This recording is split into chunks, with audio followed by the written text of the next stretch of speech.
It's just gone 6 o'clock. I'm Ellie Costello. And I'm Miriam Cates, and this is GB News Breakfast. And we have a packed show in the programme for you this morning. We, of course, are going to start in the Middle East, which feels as though it is a tinderbox situation at the moment. Israel declares a new phase of war as the world watches on. A second wave of remote-controlled explosions has hit Lebanon as hundreds of devices have blown up during the funeral of Hezbollah members. Sorry, guys, in the wrong place. That's as Israel's Prime Minister Benjamin Netanyahu accuses Sir Keir Starmer of sending mixed messages over Britain's suspension of some arms weapons. So, could we be dragged into the conflict? Well, the second wave of explosions across Lebanon came as the Israeli Defence Minister announced they were entering a new phase of the war, concentrating on operations in northern Israel. The Hezbollah leader, Hassan Nasrallah, will make a speech to his followers later today. And Starmer has worries on the home front too, as he faces a backlash for accepting more gifts and freebies than any other MP. The series A Very Royal Scandal is released. It details that infamous Prince Andrew interview. This morning we'll be debating whether the late Queen's favourite son has any future in the royal family. And today, GB News remembers the 22,000 British servicemen who bravely helped conduct nuclear tests back in the 1950s and 60s. And we even meet the inspirational veterans. As 10 million pupils head back to school this month, there's a growing trend of absenteeism. We're asking whether it's ever OK to let kids skip school for a lazy day. And the Prince of Wales Homewards programme is teaming up with the Blue Light Card system to give homelessness workers the same access to discounts and savings as NHS staff. And in the sport this morning, the Champions League, the most exciting thing about the Manchester City Inter Milan game was the shirts that they wore that were designed by Noel Gallagher. Says a lot, doesn't it? Celtic thrashed Slovan Bratislava of Slovakia 5-1. And in the Carabao Cup, Coventry were very unlucky to lose to Spurs, who weren't great. A grey start for some, but the weather is going to brighten up. For most of us, it'll be another sunny day. Some bigger changes, though, are on the way for tomorrow. Join me later for a full forecast. It's just gone 2 minutes past 6. I'm Ellie Costello. And I'm Miriam Kate, and this is GB News Breakfast.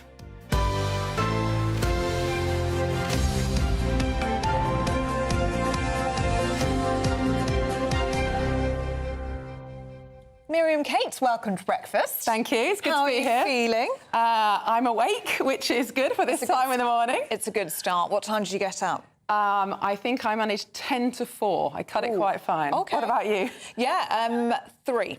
So early. You're doing That's pretty very good well. because I haven't been to bed yet. Have you so not? no. Is that the way to do it? Yeah. I'll Just work all the way through.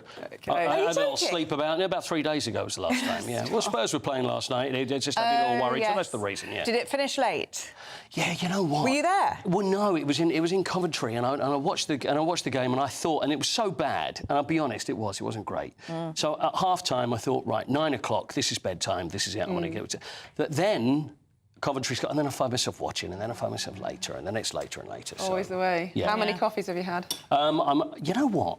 I haven't actually had one yet. I've usually had a couple by now, so... I'm on 2. OK. I'll manage at least 2 more. So this we'll morning. just watch your hands starting to shake Absolutely. as the morning goes. You succumbed to the coffee then, because Miriam was saying, what time do I have my first coffee? And I was like, I've already had one. This is about 4:30, I know. wasn't it? I was trying to string it out, but no, I'm just going to go for it now. you're 2 Power coffees through. deep. Well, welcome. Yeah. It's Thank really you. good It's to have you lovely with to be us. here. Really. And I wanted to get your views on this story. Free gear Keir, as the Daily Star has put it this morning. Sir Keir Starmer has accepted over £100,000 worth of gifts, benefits and hospitality, including £50,000 worth of tickets from the Premier League, Paul Coit. The way things are going, it's probably 2 games, yeah. What do we make of this, Miriam? Well, I'm in 2 minds about it, because on the one hand, the expenses scheme and the declaration that transparency is there for a good reason. As long as MPs declare what they're given, they've completed their duties as far as the public concern. But obviously, that kind of level of donation does give rise to questions about judgment, particularly when there is legislation going through Parliament about a football regulator. The FA, we know, are opposed to that. So will Keir Starmer's view on that be now influenced by his donations? So I think there's an error of judgment, possibly, but he hasn't done anything wrong under the rules.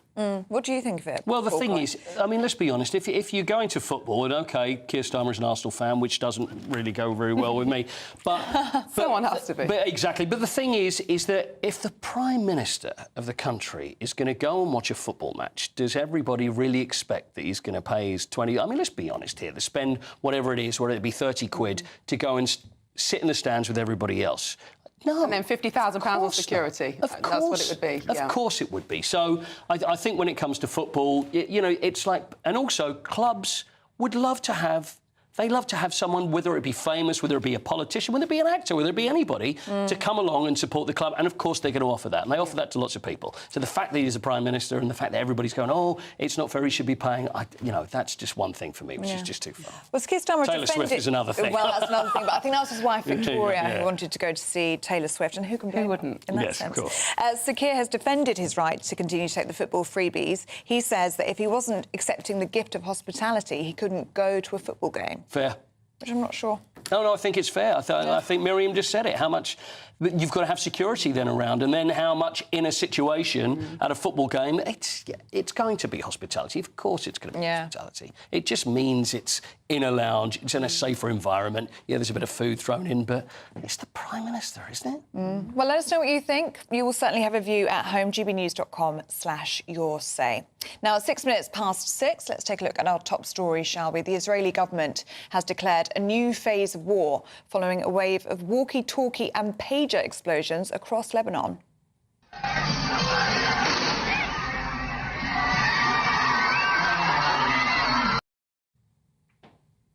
Lebanese terrorist group Hezbollah have accused Israel of being responsible for the coordinated attacks. It's understood that 20 people were killed yesterday, while 12, including 2 children, lost their lives in the blasts on Tuesday. That's as nearly 3,000 people remain in hospital. 200 of them are in critical condition. Meanwhile, Israel's Prime Minister Benjamin Netanyahu has hit out at our new Labour government, accusing it of being misguided and undermining Israel. Well, GB News Home and Security Editor Mark White joins us now. Good to see you this morning, Mark. A very concerning situation. What's your assessment of the way that things stand now? Well, we are in a very difficult and dangerous place now at the moment. Just when we thought this story could not get more extraordinary after the detonation of thousands of these pagers that were being worn by Hezbollah terrorist fighters and indeed those associated with this terrorist organisation the day before, then yesterday, in the middle of the afternoon, we started getting reports again of multiple explosions in southern Beirut at a funeral that was taking place for some of the 12 people killed in those attacks the previous day. Of course, we know almost 3,000 were wounded, not just in southern Beirut, but in other areas, in the Bekaa Valley and other areas of southern Lebanon, people falling to the ground, explosions, buildings and vehicles catching fire. And then the confirmation that the target appeared to be these handheld radio devices that were being used by Hezbollah as a backup system. And extraordinary, even information that these backup radio systems were bought around about the same time as the pagers, thousands of pagers that were bought as a way of trying to go back to more rudimentary communication devices to try to outwit Israeli intelligence. But these walkie-talkies started exploding, and not just walkie-talkies, other devices, laptops, a mobile phone shop where an explosion took place, even reports of solar panels. So a very confusing and worrying situation, of course, across Lebanon for the civilian population, but very much targeting those Hezbollah terrorists that were carrying the walkie-talkies in particular. Thank you, Mark. And I think what a lot of our viewers will be wanting to know is what is Israel's target here? Because they're already facing a very difficult war in the west, in Gaza. Do they really have the capability to now wage full-out war in the north, in Lebanon?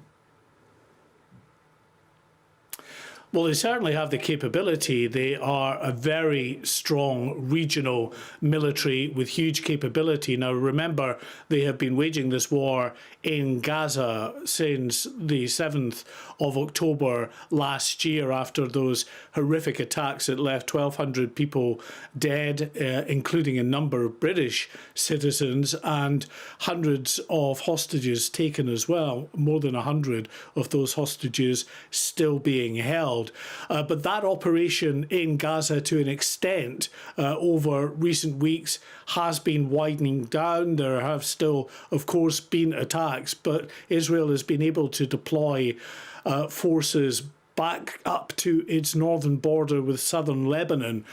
And that's because, as well as what has been happening in Gaza with the terrorist group Hamas, we have had Hezbollah in southern Lebanon firing missiles, rockets and drones into northern Israel, more than 8,000 since the 8th of October last year, with no end in sight to that. And that's meant that about 70,000 residents of that area are displaced in places like Tel Aviv and unable to return home. Israel says that's unacceptable, and a new phase of the war has now begun, according to the Israeli defense minister, which is now taking the fight to Hezbollah. We saw multiple airstrikes across Hezbollah positions in Lebanon overnight.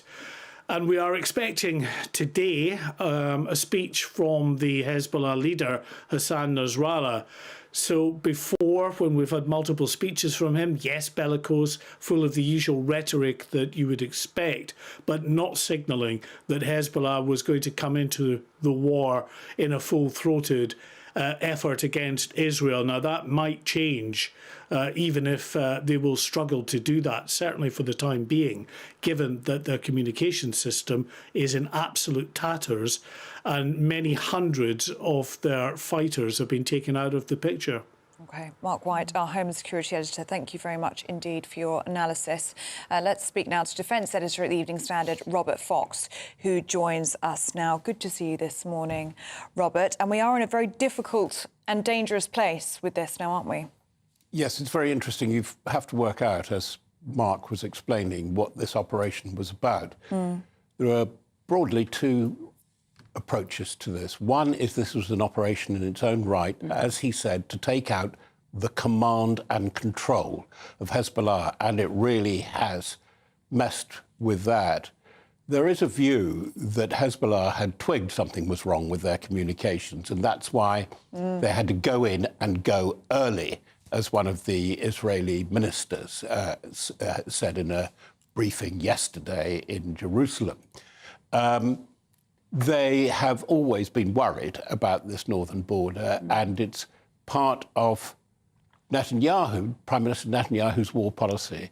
But again, where I slightly take a different approach from Mark, I think that they have difficulty because I think Gaza is proving more difficult than they ever could have expected.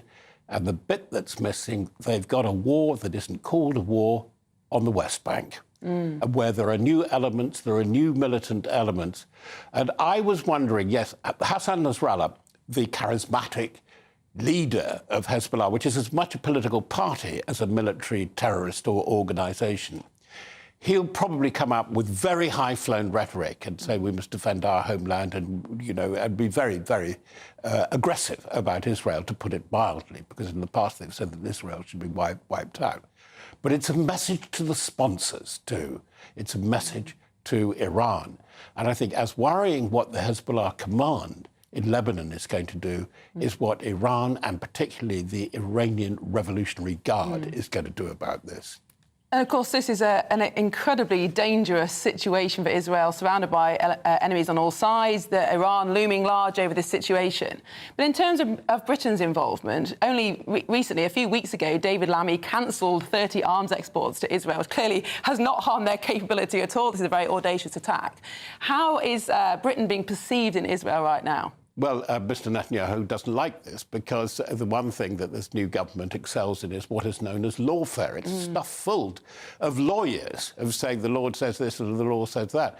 But I'm as much in the dark as anybody, actually, as to what the Starmer policy is on this. And actually, I have to say, which is linked in what Britain has to do in the next weeks, not only the next year. They don't have all that much time over Ukraine and retooling the armed forces, about which we're now coming up to 3 months in. They have said absolutely nothing. And most worrying is that the Chancellor, who holds the purse strings, says nothing. And I want to know really who's in charge of this policy, because I've heard very, very little from the Defence Secretary, John Healey, and we see this summit that really wasn't a summit between Biden and Starmer.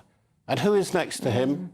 I know she's come up in your new headlines recently, Sue Gray. And there is a suspicion, which they haven't allayed, is that Sue, this strange job, Chief of Staff, what does a Chief of Staff really do? Does that imply that you make sure that the bins get turned out and everybody behaves and comes in?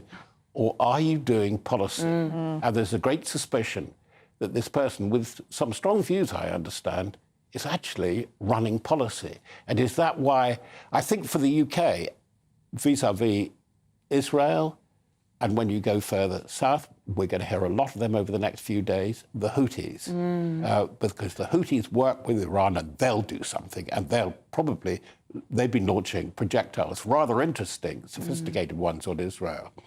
Britain does have an interest in it. Indeed. And the Americans are turning around and saying, actually, we need your help. We can't do it on our own.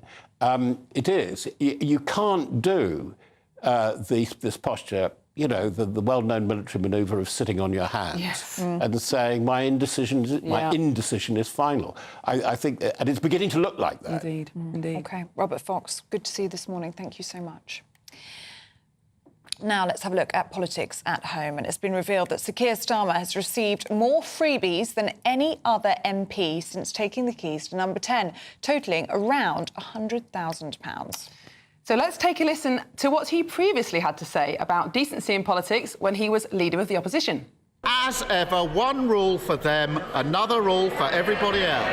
A new Britain built on decency, security, prosperity and respect is welcome in my Labour Party.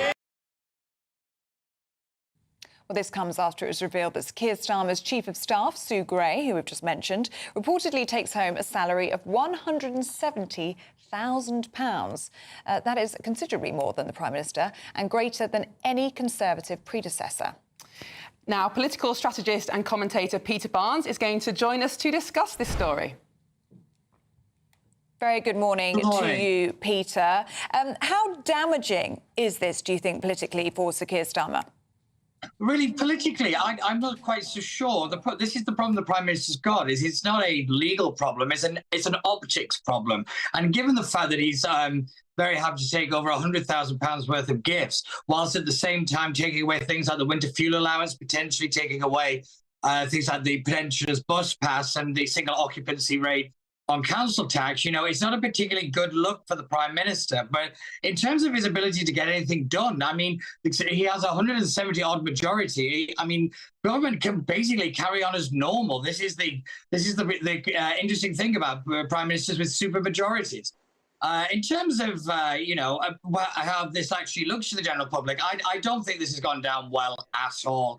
I think there's a lot of very angry people, and I think a lot of people will hold the Labour Party to account on this. I think the British public will forgive a lot of things, but it will never forgive a hypocrite. And I always say that the fall off the moral high horse is the hardest ball to take in British politics, because it's very rare that you get back up. Now, Keir Starmer seems to be saying he's going to weather this out, but I'm expecting maybe a couple of attrition moves just to kind of move this news story on, because I don't have a feeling that there's quite a lot more to this story. You mentioned that this is bad optics, and is it the case that politics really has now become all about optics? And in a sense, this is a manufactured story. All these declarations have been made. He hasn't done anything against the rules. It might have been bad judgment. But this is a story that has essentially been created by the media and could run and run and run. And while he's still got this big majority, if he doesn't have the moral authority over his party, isn't that going to affect what he's going to be able to achieve, even in the short term? Yeah, I think you're right there. All politics is optics now, and that's just how it kind of is, you know, with the 24-hour news, Twitter, and the constant Westminster cycle. That's unfortunately, there's not a lot we can really do about that. Now, in terms of whether this is a manufactured story, I don't think it is, because given the fact that, you know, the kind of song and dance that he made about Boris Johnson using donor money to refurbish the number 10 flat, I have to admit that it's the hypocrisy that's the story here, not the fact that he took the money or what the money was given to or from or whatever. I think that's the fact. I think that's what people are really starting to see with Keir Starmer, is what a lot of us were saying throughout the general election, is that he'll say one thing and do another, and then he'll go into a different room and say one thing and do another. This is the problem of a man like Keir Starmer, who I don't believe has a single principle in his body. It's kind of indicative of everything wrong with British politics at the moment in one person, if I'm being honest. You know, this guy's clearly has no problem taking a freebie. I mean, like, let's be honest, we all would do, but over £100,000 worth. And to then say that whilst being Prime Minister, he's going to continue to do that. I'm sorry, I don't think he really gets why people are angry at this. And the longer he continues down that path, the more trouble he's going to make for his own back further down the line. Made a rod for his own back with this, hasn't he? Because he really has painted a picture to be this paragon of virtue, speaking about decency, speaking about being different. And it turns out that Sir Keir Starmer has accepted more than double any other MP, £50,000 worth from the Premier League alone. And this even ties into the Sue Gray story that we're talking about this morning, her huge salary of £170,000. Well, Sir Keir Starmer had a problem with Dominic Cummings at the time, didn't he? He criticised his salary, which was £140,000.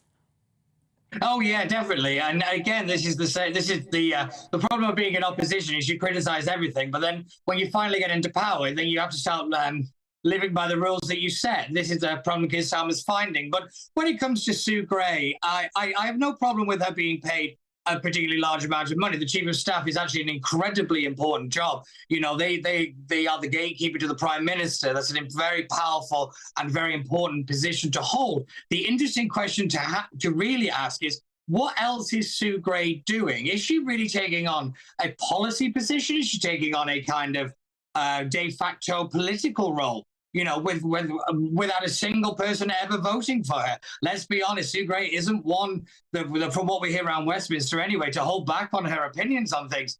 And she seems to want a very tight grip on power and on the actual advisors running around the Labour government. So it'd be very interesting to know what else she's actually up to, besides being the right-hand man to Keir Starmer, as it were. OK, Peter Barnes, good to see you this morning. Thank you so much for your thoughts. Thank you.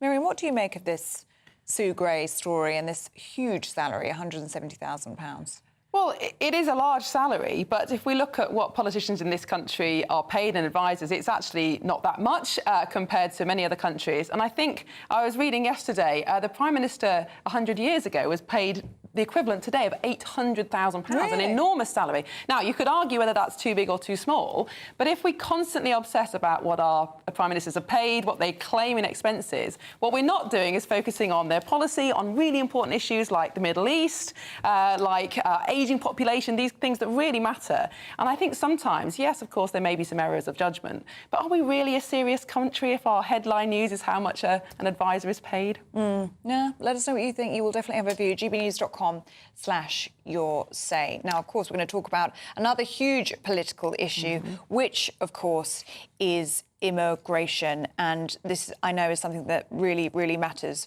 to so many of you at home. It is a huge political issue, and it was, of course, during the general election as well, wasn't it? Yes, and I believe there's a new documentary coming out called The Truth, which explores the impact of immigration on British communities and features interviews in Britain's least white city, Leicester, and a town that voted for the Reform Party MP at Great Yarmouth. Steve Edgington made this documentary.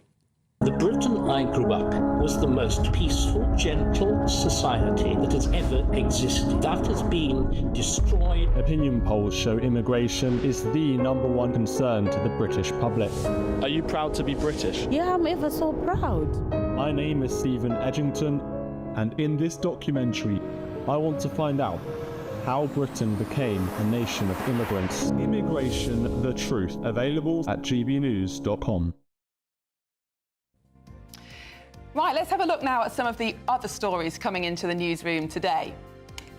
A health watchdog has warned failings in NHS maternity wards are more widespread than previously thought. A review conducted by the Care Quality Commission rated almost half of services as inadequate or requiring improvement. Only 4% were classed as outstanding. And the National Pharmacy Association will hold a ballot for its members next week on whether to take industrial action for the first time ever. If the vote passes, pharmacies could open for fewer hours or potentially provide reduced services. And that's as the association calls for an additional £1.3 billion in funding across English pharmacies. And today marks the release of the Amazon series A Very Royal Scandal. A 3-part programme relives the infamous 2019 Newsnight interview of Prince Andrew. It stars Michael Sheen as the Prince and Ruth Wilson as the journalist Emily Maitlis.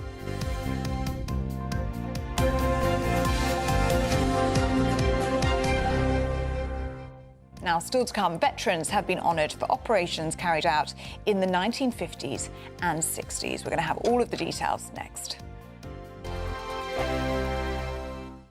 The Britain I grew up was the most peaceful, gentle society that has ever existed. That has been destroyed. Opinion polls show immigration is the #1 concern to the British public. Are you proud to be British? Yeah, I'm ever so proud. My name is Stephen Edgington, and in this documentary, I want to find out how Britain became a nation of immigrants. Immigration, the truth, available at gbnews.com. Sunday with Michael Portillo from 11, only on GB News. My next guest is a composer and film director whose musical journey began at the tender age of 4.5 when he started playing the piano. Under the tutelage of luminaries such as Sir George Benjamin and Sir Harrison Birtwistle, he has honed his craft, primarily grounding himself in the classical world. He's written music in sets of composition in the 24 major and minor keys of the chromatic scale, producing an album which is accompanied by 24 videos, and it's called 24. I'm joined now by Fabio D'Andrea. Fabio, great to see you. Tell me a little bit, I'm a layman when it comes to music, tell me a little bit about how a composer chooses a key and what it means to the composer to have chosen the key. Sure. Well, I think every musical key, and there's 24 of them, major and minor, they have their own feel. So you could play a piece in, say, C major, which is normally regarded as the simple key, it's all the white notes on the piano. But if you play that piece, say, in A flat major, it's going to have a very different feel.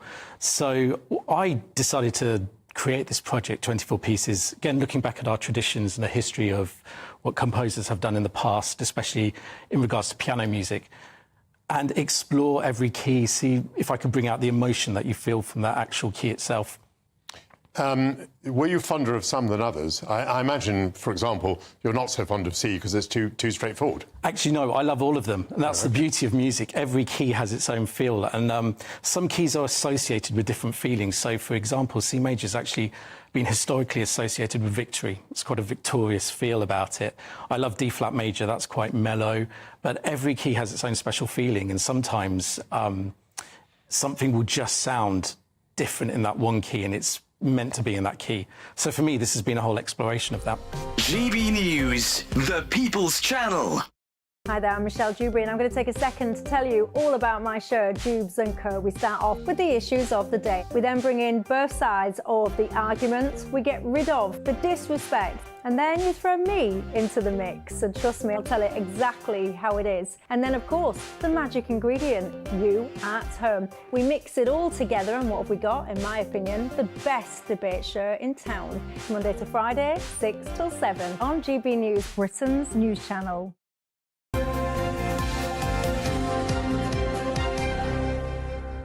Welcome back to Breakfast. It's 29 minutes past 6. Loads of you getting in touch this morning. Lots of people very happy to see you, Miriam. Janet says, hello, Ellie and Miriam. Very good morning to you both. Very good morning to you, Janet. And do get in touch and let us know where you are listening or watching from today. gbnews.com/you'll-say. Really good to hear from you. And let us know if you're enjoying the programme. We've got a message from Nick. She says about the Keir Starmer story. My problem with this story is why MPs should be allowed to receive freebies at all. Using their power and position to get things which many ordinary people have to save up for and queue up for, in the case of gig tickets, etc. I'm heartily sick of hearing it's within the rules. The rules need to change. I think that's very fair, and there's certainly some judgment issues here, but also constituency MPs will often receive things like tickets to agricultural shows or to a particular race in their constituency, and it's very much expected that the MP would go along. So I think we can't tar all MPs with the same brush here. There are blatant uses of the power and position, but there are also really important events that MPs just have to go to as part of their job. Do you think there should be a limit on how much a person can accept, how much an MP can accept? Probably not, because MPs' work is just so different. So one of the MPs that appeared in that list last night, his constituency is in the Silverstone area. So clearly he's expected to go to Grand Prix races. Now, why shouldn't he accept tickets to go and be in his constituency? But in my previous constituency, there was nothing like that. You know, 40 quid for an agricultural show was probably... so I think you've got to recognise that MPs have very, very different constituencies. So, jury's out. OK. And Paul says Starmer has enough money to pay for a private box from his own pocket. That's where he goes when someone else is paying. So what's the difference? Well, do keep your views coming in on that one. gbnews.com/you'll-say. Now, more than 100 veterans have been honoured with the Nuclear Test Medal for operations carried out in the 1950s and 60s. Lab Rats International, the group fighting for veterans' justice, organised a special medal ceremony in Weston. Well, our reporter Jack Carson has the story and a warning that this report does contain flashing images. And once again, we watch the fireball as it falls. Testing bombs which assured Britain's military power in a nuclear age. In the 1950s and 60s, 22,000 British servicemen participated in nuclear tests and clean-ups. This week in Weston-super-Mare, more than 100 were officially recognised with their Nuclear Test Medal by the Mayor of Weston and Deputy Lord Lieutenant of Somerset. The event was organised by Lab Rats International, who have represented millions across the world exposed to fallout from the testing programmes. Founder Alan Owen explains the importance of honouring the men. They haven't been thanked for their service because the medals came in the post in the jiffy bag. So to organise this, for them to be thanked for their service and to be recognised is so important to them. You know, the average age of our veterans is now 87, 88 years old. They need this recognition and they need to be thanked for what they did, because what they did was incredible. You know, my father included, who could not be here to receive it. So my sister and I did it on his behalf. It's just fantastic to say that what they did mattered. What they did for their country has been recognised. Operation Grapple saw 9 British nuclear weapon tests carried out close to Christmas Island in the Pacific Ocean between 1957 and 1958. Terry Broomhall was in the Royal Engineers at the time and says they weren't told of the dangers of the H-bomb test. We weren't aware because we weren't issued with any protective clothing. We just put our little jackets on like that, right? And we had to sit with our backs to where it was going off, with our hands over our eyes, no protective clothing. And when it actually went off, our backs burned. It felt like you were going to catch fire because we had our backs to it. And then we could see all the bones in our hands because of the light shining through. And then we were told after a little while you could turn round and look at the bomb, and it was like a big ball coming up out of the sea. Brian Unthank was also at Christmas Island and another witness to the test. He was part of the RAF catering squadron. The tests have had a profound effect on his life. We started to have illnesses. In a couple of months after I left Christmas Island, I actually lost all my teeth at the age of 20. I then met a girl, got married in 1960. The first few years of our marriage life, she had multiple dangerous miscarriages. I had 3 sons. The third son had a double hole in his heart. I've since had 93 skin cancers removed. They didn't tell us about the irradiated air that we breathe in, drinking irradiated water, eating irradiated fish, walking barefoot on heavily irradiated sand. Their thoughts were, you were safe. They weren't telling us, not just me, all of us, about the millions of invisible bullets that are being fired at us through illnesses. The H-bomb nuclear test series showed the British had the technology to influence the Cold War. But for the men that were there, service has meant a lifelong sacrifice. And the fight for justice goes on. Jack Carson, GB News. Fascinating and moving story. And now it's time for your weather with Alex Deakin. That warm feeling inside from Boxed Boilers, sponsors of weather on GB News. Morning, time for your latest weather update from the Met Office. Here on GB News, a fine day for most. It is a bit dull out there for quite a few of us first thing, and parts of the East Coast may stay a little drab, but most of us will see some good spells of sunshine yet again. There's a bit of an easterly breeze, which will bring a cooler feel, especially on some of these North Sea coasts, where it may stay a bit dull, but the mist and low cloud clearing from parts of southern England, South Wales, and should eventually break up over the Midlands too. As I mentioned, some of these eastern coasts may stay a bit dull, and if it does, temperatures could really struggle. But with some sunshine across the southeast, temperatures getting into the mid-20s, not quite as warm as yesterday in western Scotland, but still likely to be over 20 Celsius here. So a fine day to come. Again, parts of the far north could be a little misty, could be some har at times around the coast of the Northern Isles, and maybe the eastern side of Scotland staying a bit drab and cool throughout. Parts of the east coast of England certainly keeping that cloud, and if anything, it's going to come back inland overnight. But a fine evening across Northern Ireland and much of Wales, along with most of southern England. Temperatures will be falling away into those clear skies, and notice quite rapidly that cloud just spilling back inland over the Midlands, over northeast England, over eastern Scotland as we go through the night, and maybe once again but getting back into East Wales and parts of southwest England. But again, the vast majority will stay dry. That cloud may be thick enough for a little drizzle on the eastern coast. Temperatures holding up with the cloud in double digits, single figures across parts of Scotland and Northern Ireland, where again, particularly western Scotland, Northern Ireland, having another fine and sunny day tomorrow. But in the south, all change. Starts fairly cloudy. It may well brighten up, but then we are expecting some quite heavy showers to break out as we go from late morning onwards across the Midlands, southern England, parts of South Wales. Some thunderstorms are possible too. Further north, it stays dry. Again, quite cool and cloudy on the east coast, feeling warm in western Scotland with some sunshine. A brighter outlook with Box Solar, sponsors of weather on GB News.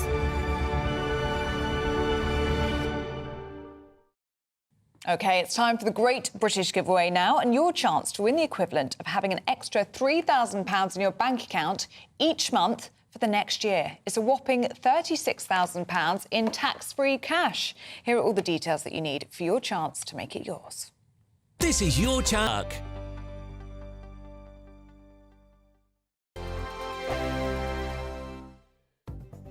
The latest GB News travel.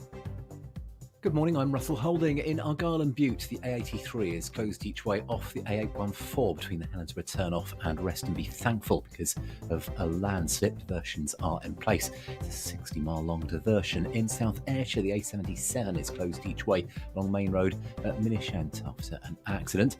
Trains have been stopped between Starbridge Town and Starbridge Junction because of a faulty train. Buses replaced trains between Hereford and Ledbury because of a signalling problem. Buses also running between Clifton Downs and Severn Beach because because of flooding. On the M26 in Kent, it's taking 10 minutes in westbound queues approaching the M25 because of roadworks. In Hampshire, the A325 is closed in both directions at Borden for an investigation, and buses replaced trains between Gunnerslake and Calstock again today because of emergency engineering work. That's the latest. You can stay up to date throughout the day by visiting our website, gbnews.com. Welcome to State of the Nation, daily plunge into the stories shaping our country. I'm Jacob Rees-Mogg, and Monday to Thursday we bring you the insights, the facts, the truth about how our country is being governed. Because what happens in Downing Street matters down your street. Tune in to State of the Nation every Monday to Thursday, 8 to 9 o'clock. Only on GB News, the People's Channel, Britain's news channel. It's Patrick Christie's Tonight, and here we do things differently. It's explaining the absolute madness of this, doesn't it? It's explosive. I mean, this is very good. It's lively. 850. Your government sat there, Sean, and it did nothing. It's controversial. And the Middle East has been in turmoil since before I was born. It's everything you need to kickstart your evening. Everyone's had their Weetabix tonight. I love to see it. That's Patrick Christie's Tonight, weeknights from 9 p.m. Only on GB News, the People's Channel, Britain's news channel. Are the newspapers getting you down? My wife didn't divorce me that month. Struggling to separate the wheat from the chaff? I know that it's a bit of a circus at the best of times. Well, don't worry. Headliners has got you covered. We'll take the burden of reading the day's news, and if we get depressed, who cares? It's an occupational hazard, frankly. That's Headliners on GB News from 11 p.m. till midnight, and the following morning, 5 till 6 a.m. on GB News, the comedy channel. Nah, just kidding. Britain's news channel. Tune in to Friday Night Live with me, Mark Dolan. GB News royalty with your perfect start to the weekend. Lucky us. Feisty and fearless guests. Well, I'm a normal person, so ask me. Honest opinions. That raises more questions than a Gary Barlow tax return. And a few surprises along the way. Might be cold in this studio. That is Friday Night Live with me, Mark Dolan. 8 to 9 only on GB News, the People's Channel, Britain's news channel.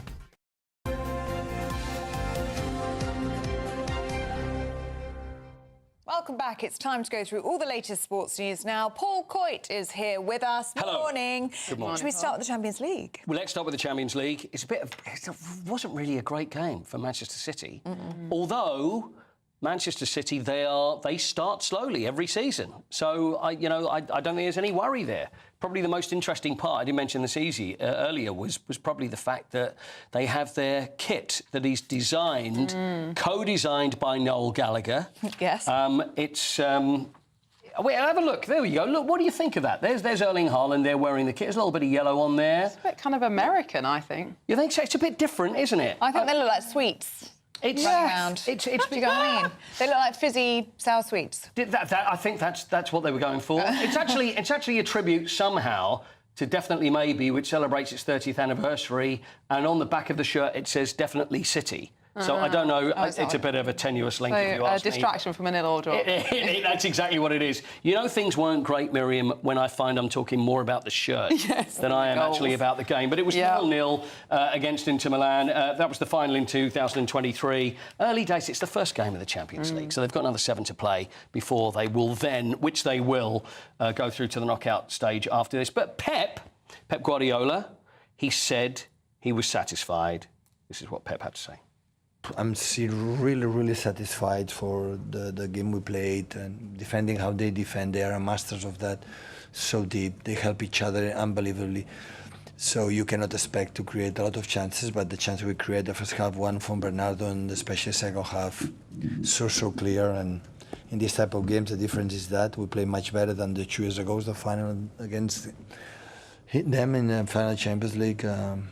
Yeah, I like everything on my team today, everything. There's a lot of this going on, isn't there?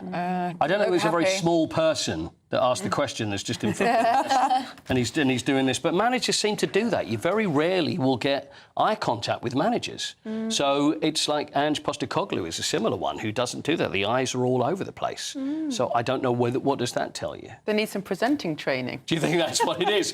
Or is it they're not very comfortable with talking about that? I don't want to give away their secrets. I think so. True. Celtic, though, were brilliant yesterday. Now, Celtic, whose Champions League record is not great over recent years, but they beat Slovan Bratislava from Slovakia 5-1. Wow. It was a terrific result. 5 different scorers. So they've now got to play Borussia Dortmund and Leipzig and Bruges and young boys of who played Aston Villa, and then they've got to play Atalanta Zagreb and Aston Villa still to go. But if they get 16 points in the group stage, that's a good chance that they will move through. So that's 3 to start with, so that's OK.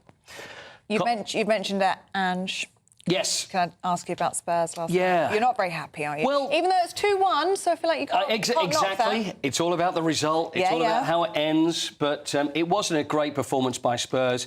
8 changes made to play Coventry, but then again, Coventry, who are in League One, they're like 14th in League One. Or they actually made 7 changes. Sorry, in the Championship, I should say. They made 7 changes. So Coventry were just all over the Spurs, and it got in the second half more and more so. And we're thinking, what is going on? And then 2 very late goals from Tottenham. So it really was a get out of jail for Spurs. Yeah. Because Ange Postecoglou is talking about the fact that silverware, he always wins silverware in his second year wherever he goes.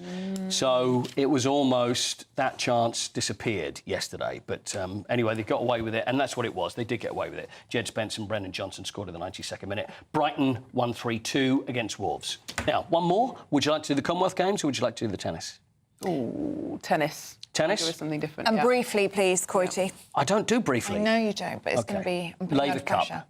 Quick word on the Laver Cup, which happens this weekend. The Laver Cup it's the tennis version of the Ryder Cup. So, although it's Europe against the rest of the world, 2 managers or 2 coaches, and we'll probably hear from them a bit later. I don't know if we've got time to hear from them now, but the 2 coaches are Bjorn Borg, who looks after Europe, and John McEnroe, who looks after the rest of the world. Match. I mean, it is great. I mean, the thing is, this is the last year they've done it. Last year they're going to do it because it's going to be Andre Agassi, I think, and Yannick Noah take over for the next one. But the 2 of them involved in it, and also there are ATP points, so they're really great players. Yeah. So it's happening in Berlin this weekend. Very good event. Exciting Very stuff. good event, and then we'll hear from McEnroe and Borg a bit later. OK, well, good to see you. Good to see you. Thank you. Do you stay with us? Still to come, they are calling him Free Gear Keir. His list of freebies is growing by the day, £100,000. We're going to be finding out more in the papers next. The Britain I grew up in was the most peaceful, gentle society that has ever existed. That has been destroyed. Opinion polls show immigration is the #1 concern to the British public. Are you proud to be British? Yeah, I'm ever so proud. My name is Stephen Edgington, and in this documentary, I want to find out how Britain became a nation of immigrants. Immigration, the truth. Available at gbnews.com. Good afternoon, Britain. Weekdays from midday. Luis Elizondo says that he worked at the Pentagon and that he knows that they have recovered material that is not from this Earth. He resigned after believing his government wasn't taking the threat of UFOs seriously. So have they been covering up alien material from us? I don't think the claims that are being made in Luis Elizondo's book, Imminent, are new. But I think what we have to pay attention to is the seniority of, 1, Luis Elizondo, and 2, the people who recruited him, and indeed the people he worked for, which was the Department of Defense and the Pentagon. You think that he was in a position to know about this?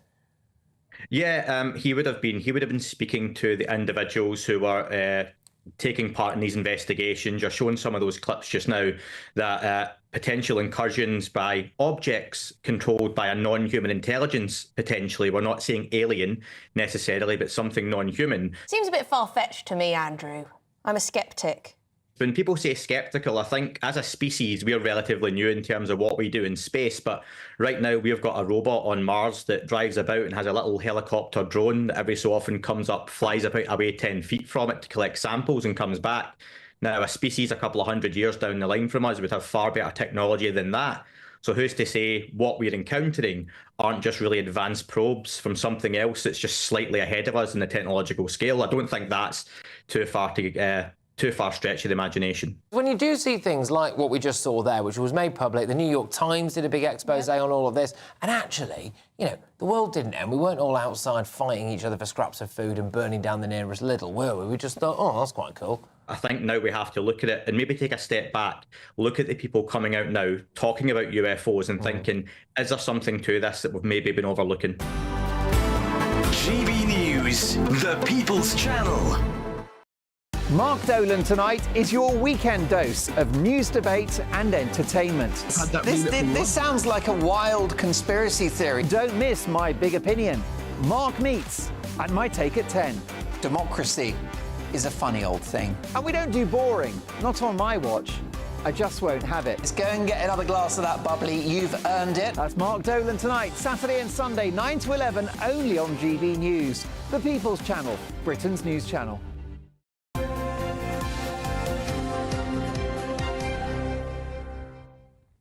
Welcome back. And joining us now to go through what's making the news today is author and journalist Susan Holder and former special advisor to Michael Gove, Charlie Rowley. Thank you so much for joining us. Now, of course, the big story of today is this rise in escalations in the Middle East, this audacious attack by Israel on Hezbollah members.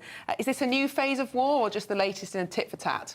It does seem to be a new phase completely, because it's not just a one-off. Obviously, it started, everyone thought it was just the pagers, and since then it's gone to walkie-talkies. There's actually been radios, security doors, home solar panels, all kind of electronic devices that have been very, very targeted, all linked, it would appear, to members of Hezbollah. So it is as targeted as possible, although obviously, as with any kind of movement in war, there are going to be other casualties. Hezbollah leader Hassan Nasrallah is expected to deliver a televised address in response to this today. But obviously this has taken out not only just a lot of people, but also their communication as well. It is an incredibly clever thing, although incredibly worrying on many levels, not least for kind of people thinking, well, how easy is it to hack all these devices and get these things exploding? That's kind of worrying just kind of on a day-to-day. But obviously, you know, what will happen next and what will the response be is now the biggest kind of fear. And Charlie, domestically, Netanyahu has popularity issues. He's faced a lot of protests recently. Will this help his popularity on the home front? Well, we'll have to wait and see. I mean, who's to say? I mean, everybody, I think, wants the conflict to come to an end. There have been far too many civilian casualties on both sides. But what's so fascinating about this and worrying is that, in terms of a new escalation, it's obviously Hezbollah, which is backed by Iran on funding and training those militants, Hezbollah, Hamas, and obviously the Houthis, where the UK was drawn into that sort of particular issue, where you had UK vessels trying to get through that part of the Red Sea. All backed by Iran. So how do Iran respond? Now, that's a much bigger threat that we should all be worrying about rather than just the militant offshoots such as Hezbollah. But nonetheless, the capabilities that have been able to take place with the exploding devices, it is. We were all talking outside. It is something out of a Bond movie, as it is. Said earlier on. But it's worrying. But also, an escalation is something that nobody wants to see. It's like something you'd read in a thriller, isn't it? Yeah. It's a tactical triumph for Israel, there's no doubt about that. But it is sending that message to Iran, and that is something to be worried about. The one thing, in direct answer to your question, I mean, the one thing that most Israelis want, which is what everybody wants, which is the release of the hostages. Now, is this going to help or is it going to hinder that? I mean, it seems to me it might hinder it, but, Israel has got a right to respond and it's retaliated in the way that it has. We'll just have to see how the conflict plays out. Charlie, we don't have long with you. Can I get your thoughts on Sue Gray? We've only got a minute left of this hour. Sue Gray, what do you make of her huge salary, £170,000? Well, I mean, she seems to be the only pensioner that'll be safe from Sir Keir Starmer's pension grab, the winter fuel allowance this year, isn't she? Look, whatever you think about Dominic Cummings, I think when he was Chief of Staff to Boris Johnson, he turned down the top bracket salary because it might have been a story that the Chief of Staff, the most senior advisor in Number 10, was being paid more than the Prime Minister. I think people should be paid well for the jobs that they do. I've got no issue with actually people earning high salaries whatsoever, whether it's in the civil service or in the private sector or whatever. But if you are a new government coming in and you're having to say that you're making tough decisions. At one hand, giving out these big pay rises to unions and your own staff, at the same time taking away from pensioners their winter fuel allowance. I think it's terrible optics. It's bad government. It shouldn't be about her, should it? I mean, she's grey by name, but not in nature, isn't she? She shouldn't be somebody that we know so much about. And if she's got so much power to kind of argue herself this salary, then I wish she could argue on behalf of all the other the pensioners, like you say, that are have their winter allowance cut, because that's what she should be doing. That's what the job should be. She should be kind of working for the rest of the country. OK, well, let us know what you think on that one. gbnews.com/your say. Susan, Charlie, thank you very much indeed. Let's look at the weather now with Alex Deacon. That warm feeling inside from Boxed Boilers, sponsors of weather on GB News.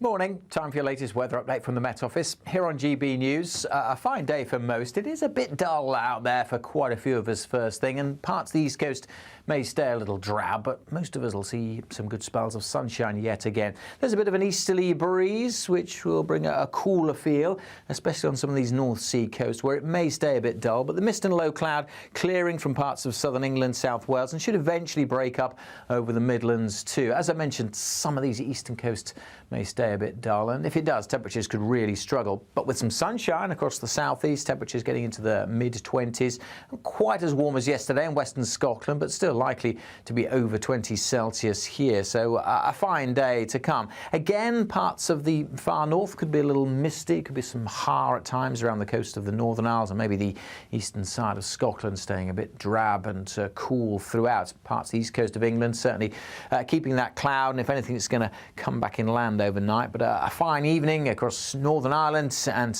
much of Wales, along with most of southern England.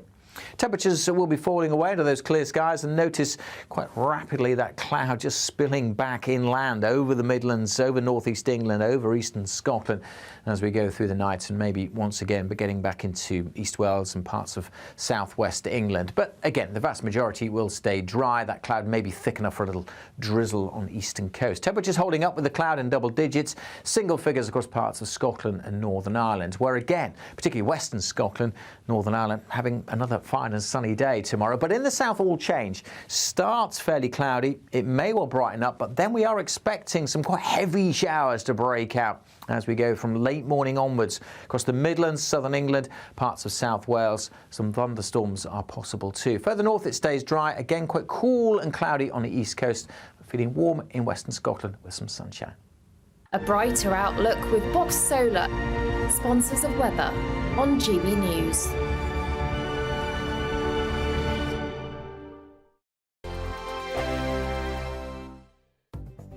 The latest GB News travel. Good morning, I'm Russell Holding. In Argyll and Bute, the A83 is closed each way between Rest and Be Thankful and the Helensburgh turn-off because of a landslip. Old Military Road's closed too, so the diversion is 60 miles long by the A82, A85 and A819. Trains have been stopped between Stalbridge Town and Stalbridge Junction because of a faulty train. Buses replaced trains between Hereford and Ledbury because of a signalling problem, and buses replaced trains between Clifton Towns and Severn Beach because of flooding. On the M26 in Kent, it's taking 20 minutes in westbound queues approaching the M25 because of roadworks.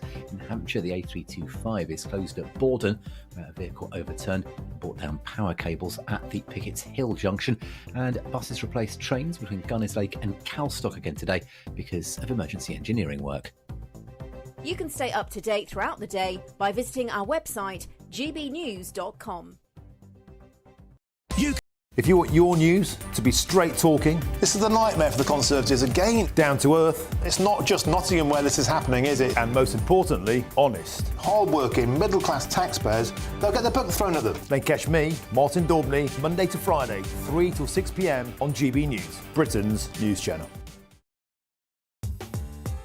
I'm Christopher Hope. From pop stars to politicians, I'll interview anybody in a pub who's got a political opinion. Join me every Friday on Spotify, Apple Podcasts, YouTube or gbnews.com, or wherever you get your podcasts.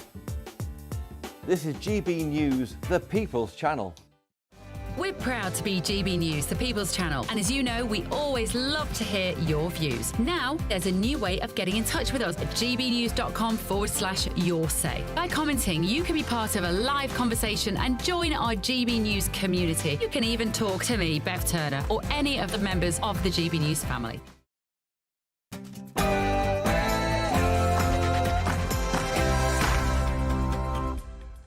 Good morning. Israel declares a new phase of its war as the world watches on. A second wave of remote-controlled explosions hit Lebanon as hundreds of devices blow up during the funeral of Hezbollah members.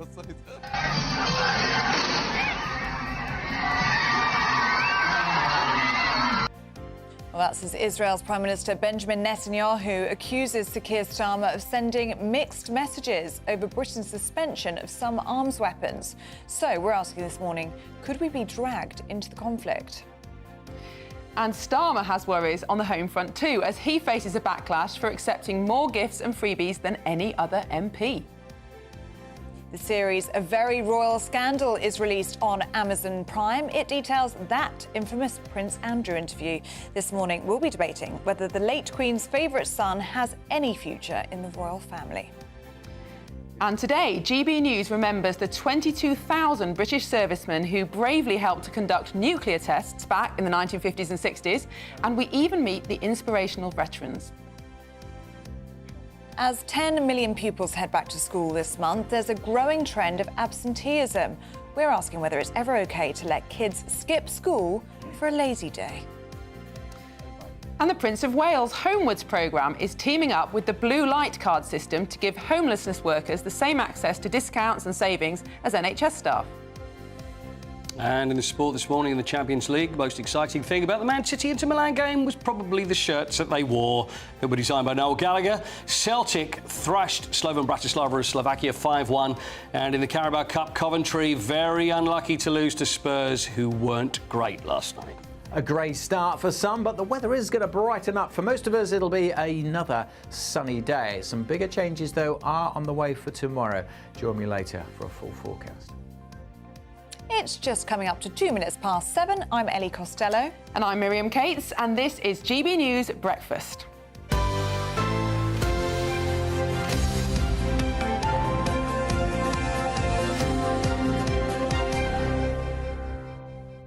And Miriam, welcome to breakfast. Thank you. Lots of the GB News viewers very happy to see you. Edward's been in touch saying, good morning, Ellie and Miriam. I'm enjoying some late night telly in Virginia in the US with an appropriate adult beverage. Welcome to the show, Miriam. Thank you. Well, I've got my adult beverage, but it's coffee. Unfortunately, at this time very much in the morning. Well, it's great to be here. It's I'm enjoying it. Yes. Early start, but very much fun.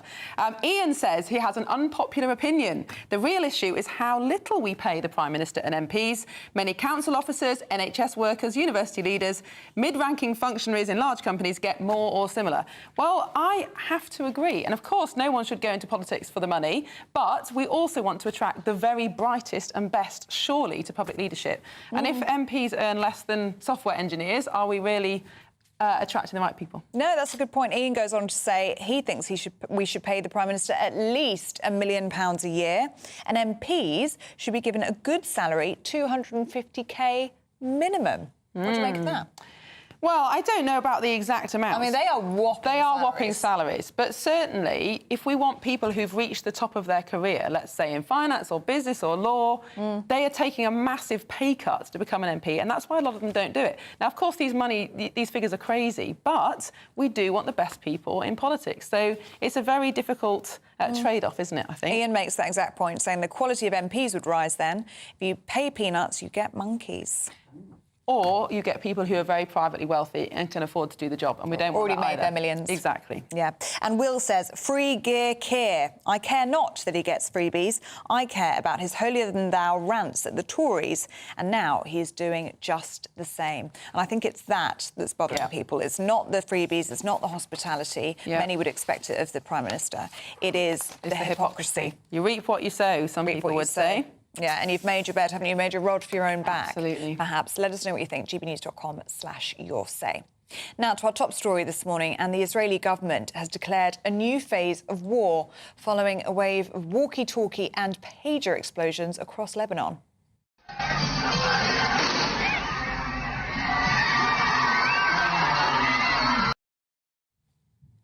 Lebanese terrorist group Hezbollah have accused Israel of being responsible for these coordinated attacks. Well, it's understood that 20 people were killed yesterday, while 12 people, including 2 children, lost their lives in the blasts on Tuesday. That's as nearly 3,000 people remain in hospital, 200 of them in critical condition. And meanwhile, Israel's Prime Minister, Benjamin Netanyahu, has hit out at the new Labour government here in the UK, accusing it of being misguided and undermining Israel. OK, well, let's speak now to Middle East correspondent for the Daily Telegraph, Yotam Confino, who joins us now. Good to see you this morning, Yotam. And how is this being received in Israel? Because it is a tactical triumph for Israel, isn't it? But there must be concern that Hezbollah won't be deterred, and there is this much bigger risk now of dramatic escalation. That's true, but I think most Israelis in the past couple of months have really prepared themselves for a full-scale war with Hezbollah. This started a year ago, and since then Hezbollah has fired over 7,000 anti-tank missiles, rockets and drones at Israel, leaving northern Israel empty, really, 60,000 internally displaced people. And many of them have called on the government for months to go to war with Hezbollah because that's the only way that they can go back to their homes. But yes, this is another step in that direction. And we also know that the Israeli army is preparing for a land invasion. They're shifting their focus to the north. They're pulling out troops from Gaza, relocating them to the northern border. And as we heard the defense minister say, this is a new phase. The question is now, how will Hezbollah respond? Because it doesn't necessarily mean that there will be a full-scale war tomorrow. It depends on how Hezbollah is going to respond. But because Hezbollah has really promised the world that it will continue to attack Israel until there's a ceasefire in Gaza, they're going to have to respond to this humiliation that happened 2 days in a row across Lebanon. And you say humiliation, and even the Arab world are joining in on Twitter, making fun of Hezbollah for what's happened. How will this affect Hezbollah's relationship with Iran? Has Iran made any statement about how they view this attack? Yeah, of course, Iran is calling this mass murder and any other possible word you can think of. We have to look at what happened here because it's very important. I see a lot of international scholars saying this is a breach of international law and it was reckless. But what really happened here, and Hezbollah has admitted it, the pages, the walkie-talkies, they all belong to members of Hezbollah. Hezbollah is a prescribed terrorist organization in many parts of the world. In other words, it was a direct kinetical attack against specific members of Hezbollah. That civilians have been injured and also killed. That's part of warfare. That it is impossible to wage a war without civilian casualties. But the low number of civilian casualties here, I think, is what we have to look at. Hezbollah has killed 12 children on a football field in the Golan Heights a couple of months ago. So to talk about international law and all of that is fine, but nobody takes into consideration the fact that Hezbollah has started this, and Hezbollah is in no way sticking to international law. In fact, it's disregarding a UN security resolution from 2006, 1701, that ended the war between Hezbollah and Israel, and it has disregarded it ever since. So that is a breach of international law. And on the home front, will this attack improve Netanyahu's popularity ratings? I think so. Netanyahu has his special ability to make comeback after comeback. He's not popular, let's put it like that. There are still more than 500,000 people who go on the streets every week, more or less, and to demonstrate against Netanyahu. So he's not popular, but he's slowly making a way back in terms of polls. And of course, when you're behind such a sophisticated attack that the whole world is watching and really is just impressed by, at least Israel's allies are, then of course that gives you some, I wouldn't say credibility, but it gives you like a boost in popularity. And he hasn't taken responsibility for this attack, but everyone in Israel knows that they're behind it. So yes, this is of course a victory for him. Confino, thank you so much for your fascinating insights.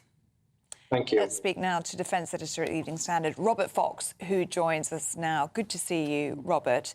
What was this operation all about? I think they wanted to disrupt the communications, which they have done really well, of Hezbollah, and I don't think it happened overnight.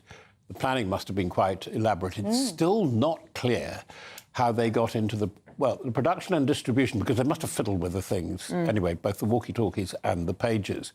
They were really smart. I'm talking about the Israeli intelligence, and it's not just Mossad. There are highly capable technical intercept units. There's one called 8200, which has been involved in this. But they tracked that Hezbollah, by the way, like the Cosa Nostra in Sicily and others, were very wary of mobile phones because they could be hacked, they could be intercepted, they could be overheard. And the Israelis worked from that, and they've broken into the basic, as we heard from Yotam, command system. And that's why the first thing that we're seeing from Hezbollah is confusion. They will make a gesture, and as I said, they've been ramping up arming the Houthis, and we may see an attack coming from there. But it has to be said, Hezbollah is a much bigger, better armed organisation than Hamas, which started all the trouble in the first place on October the 7th in the south, round Gaza. But unlike Hamas, who run Gaza, Hezbollah does not run Lebanon. And how does the Lebanese government approach Hezbollah? How do they feel about hosting this terrorist organisation? To quote a well-known authority, Vicky Pollard, yeah, but no, but. Of course, they are in the government. That is the real problem.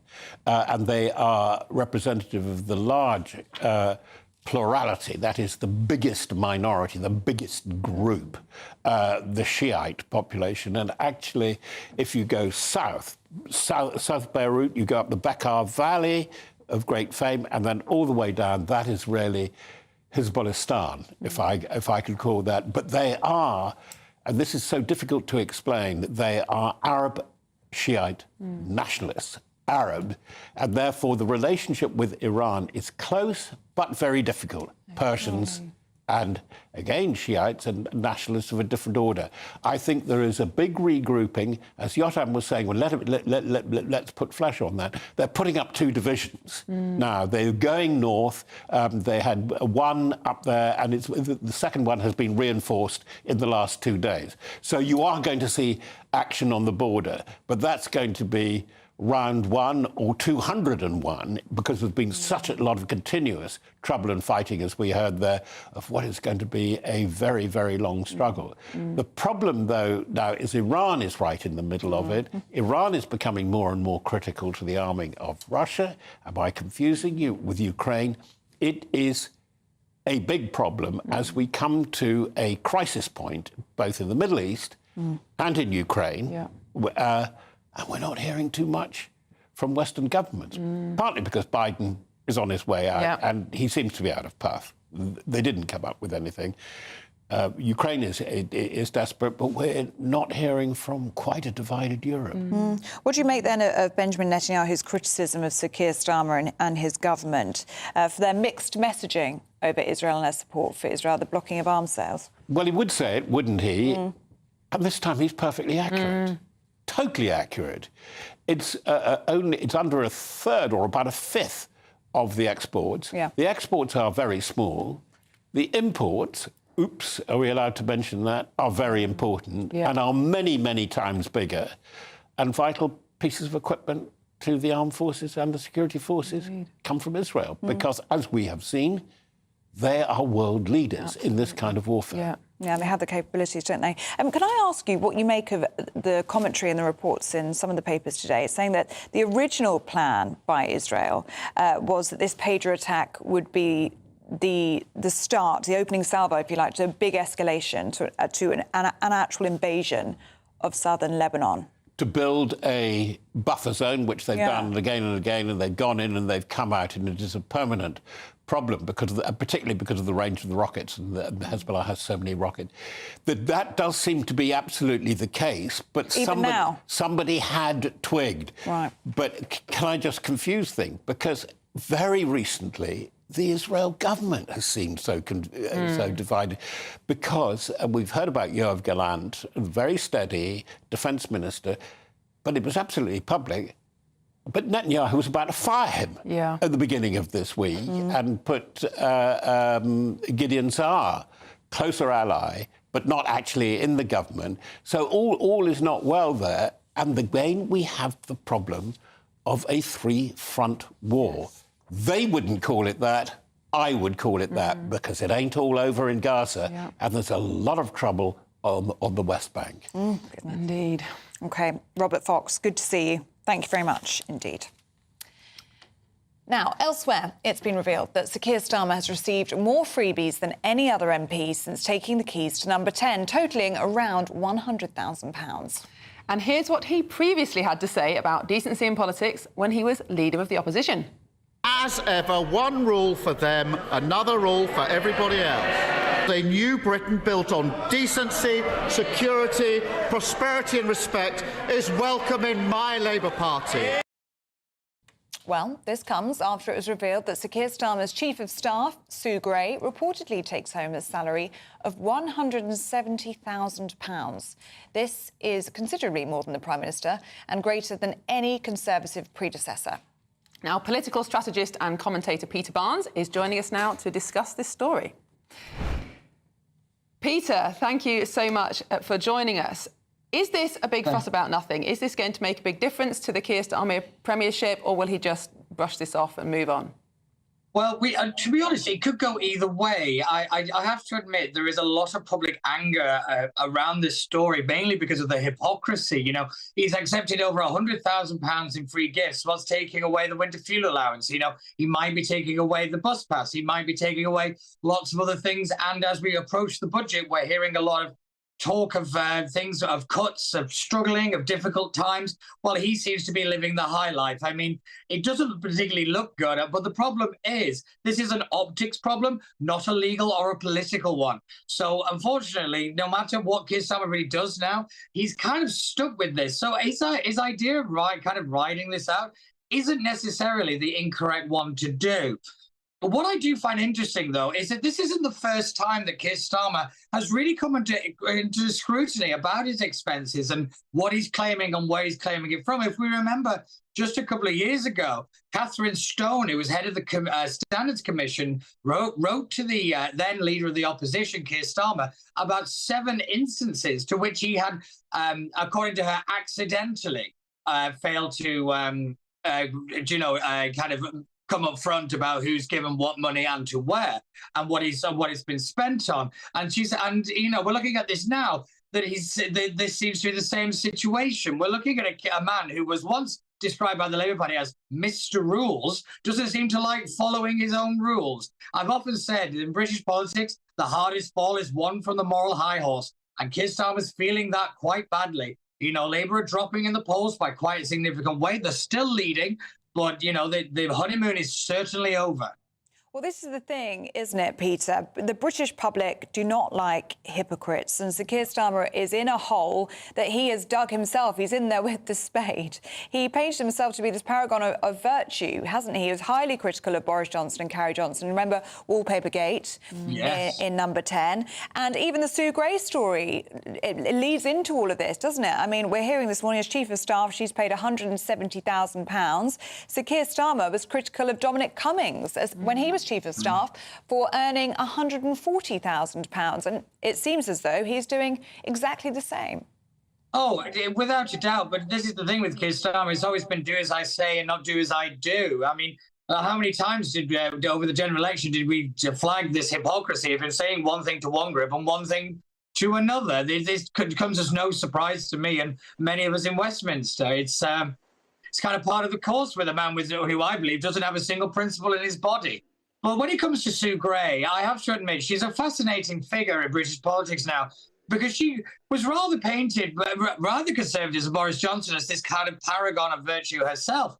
Then you found out that she was in secret talks with the Labour Party, and now she's Chief of Staff. Now, I have no problem with Chief of Staff being paid a particularly large amount of money. It's a very, very important job. You know, you are the gatekeeper to the Prime Minister, you're the Chief Advisor, you know, but then the question starts to be asking, well, wait a minute, what else has she got her fingers in? Let's not forget that her son was set up with a nice position. And I think Lord Ali, the man who's been giving Keir Starmer all this money, dropped 10K into her son's campaign. And, you know, she seems to have her fingers in many bits of the Westminster pie.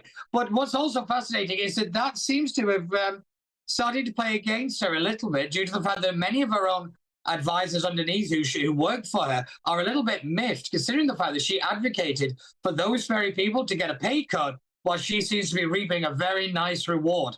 Again, are we starting to see a two-tier society within its own government?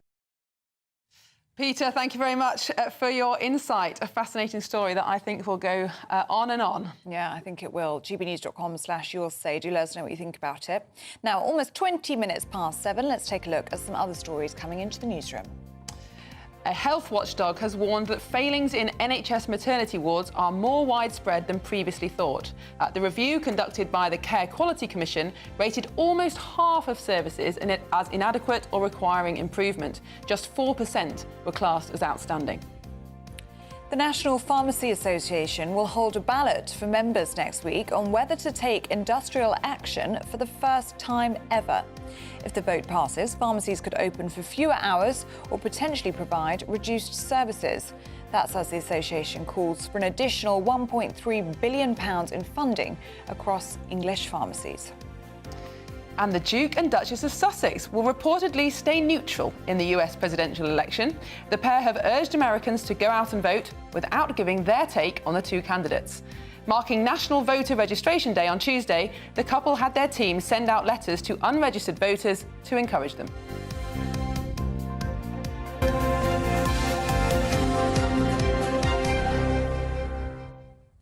And now it's time for weather with Alex Deakin.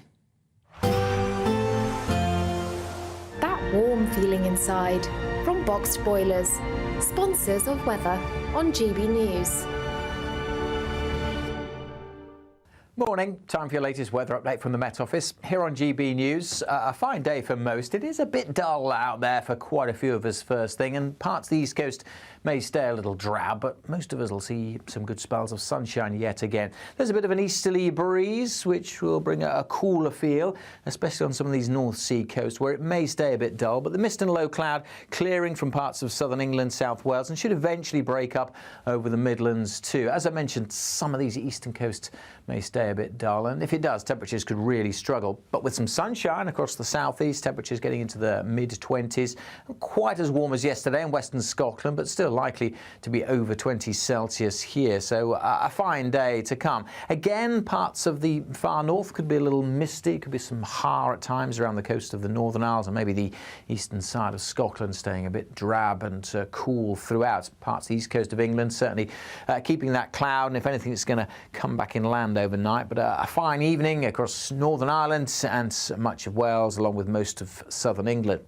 Temperatures will be falling away into those clear skies, and notice quite rapidly that cloud just spilling back inland over the Midlands, over northeast England, over eastern Scotland as we go through the night, and maybe once again but getting back into East Wales and parts of southwest England. But again, the vast majority will stay dry. That cloud may be thick enough for a little drizzle on the eastern coast. Temperatures holding up with the cloud in double digits, single figures across parts of Scotland and Northern Ireland, where again, particularly western Scotland, Northern Ireland, having another fine and sunny day tomorrow. But in the south, all change. Starts fairly cloudy. It may well brighten up, but then we are expecting some quite heavy showers to break out as we go from late morning onwards across the Midlands, southern England, parts of South Wales. Some thunderstorms are possible too. Further north, it stays dry. Again, quite cool and cloudy on the east coast.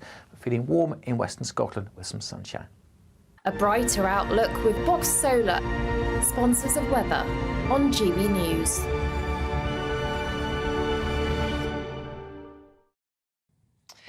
Now it's time for the Great British Giveaway and your chance to win the equivalent of having an extra £3,000 in your bank account every month for the next year. That's a whopping £36,000 in tax-free cash. Here are all the details you need for this chance to make it yours. And good luck.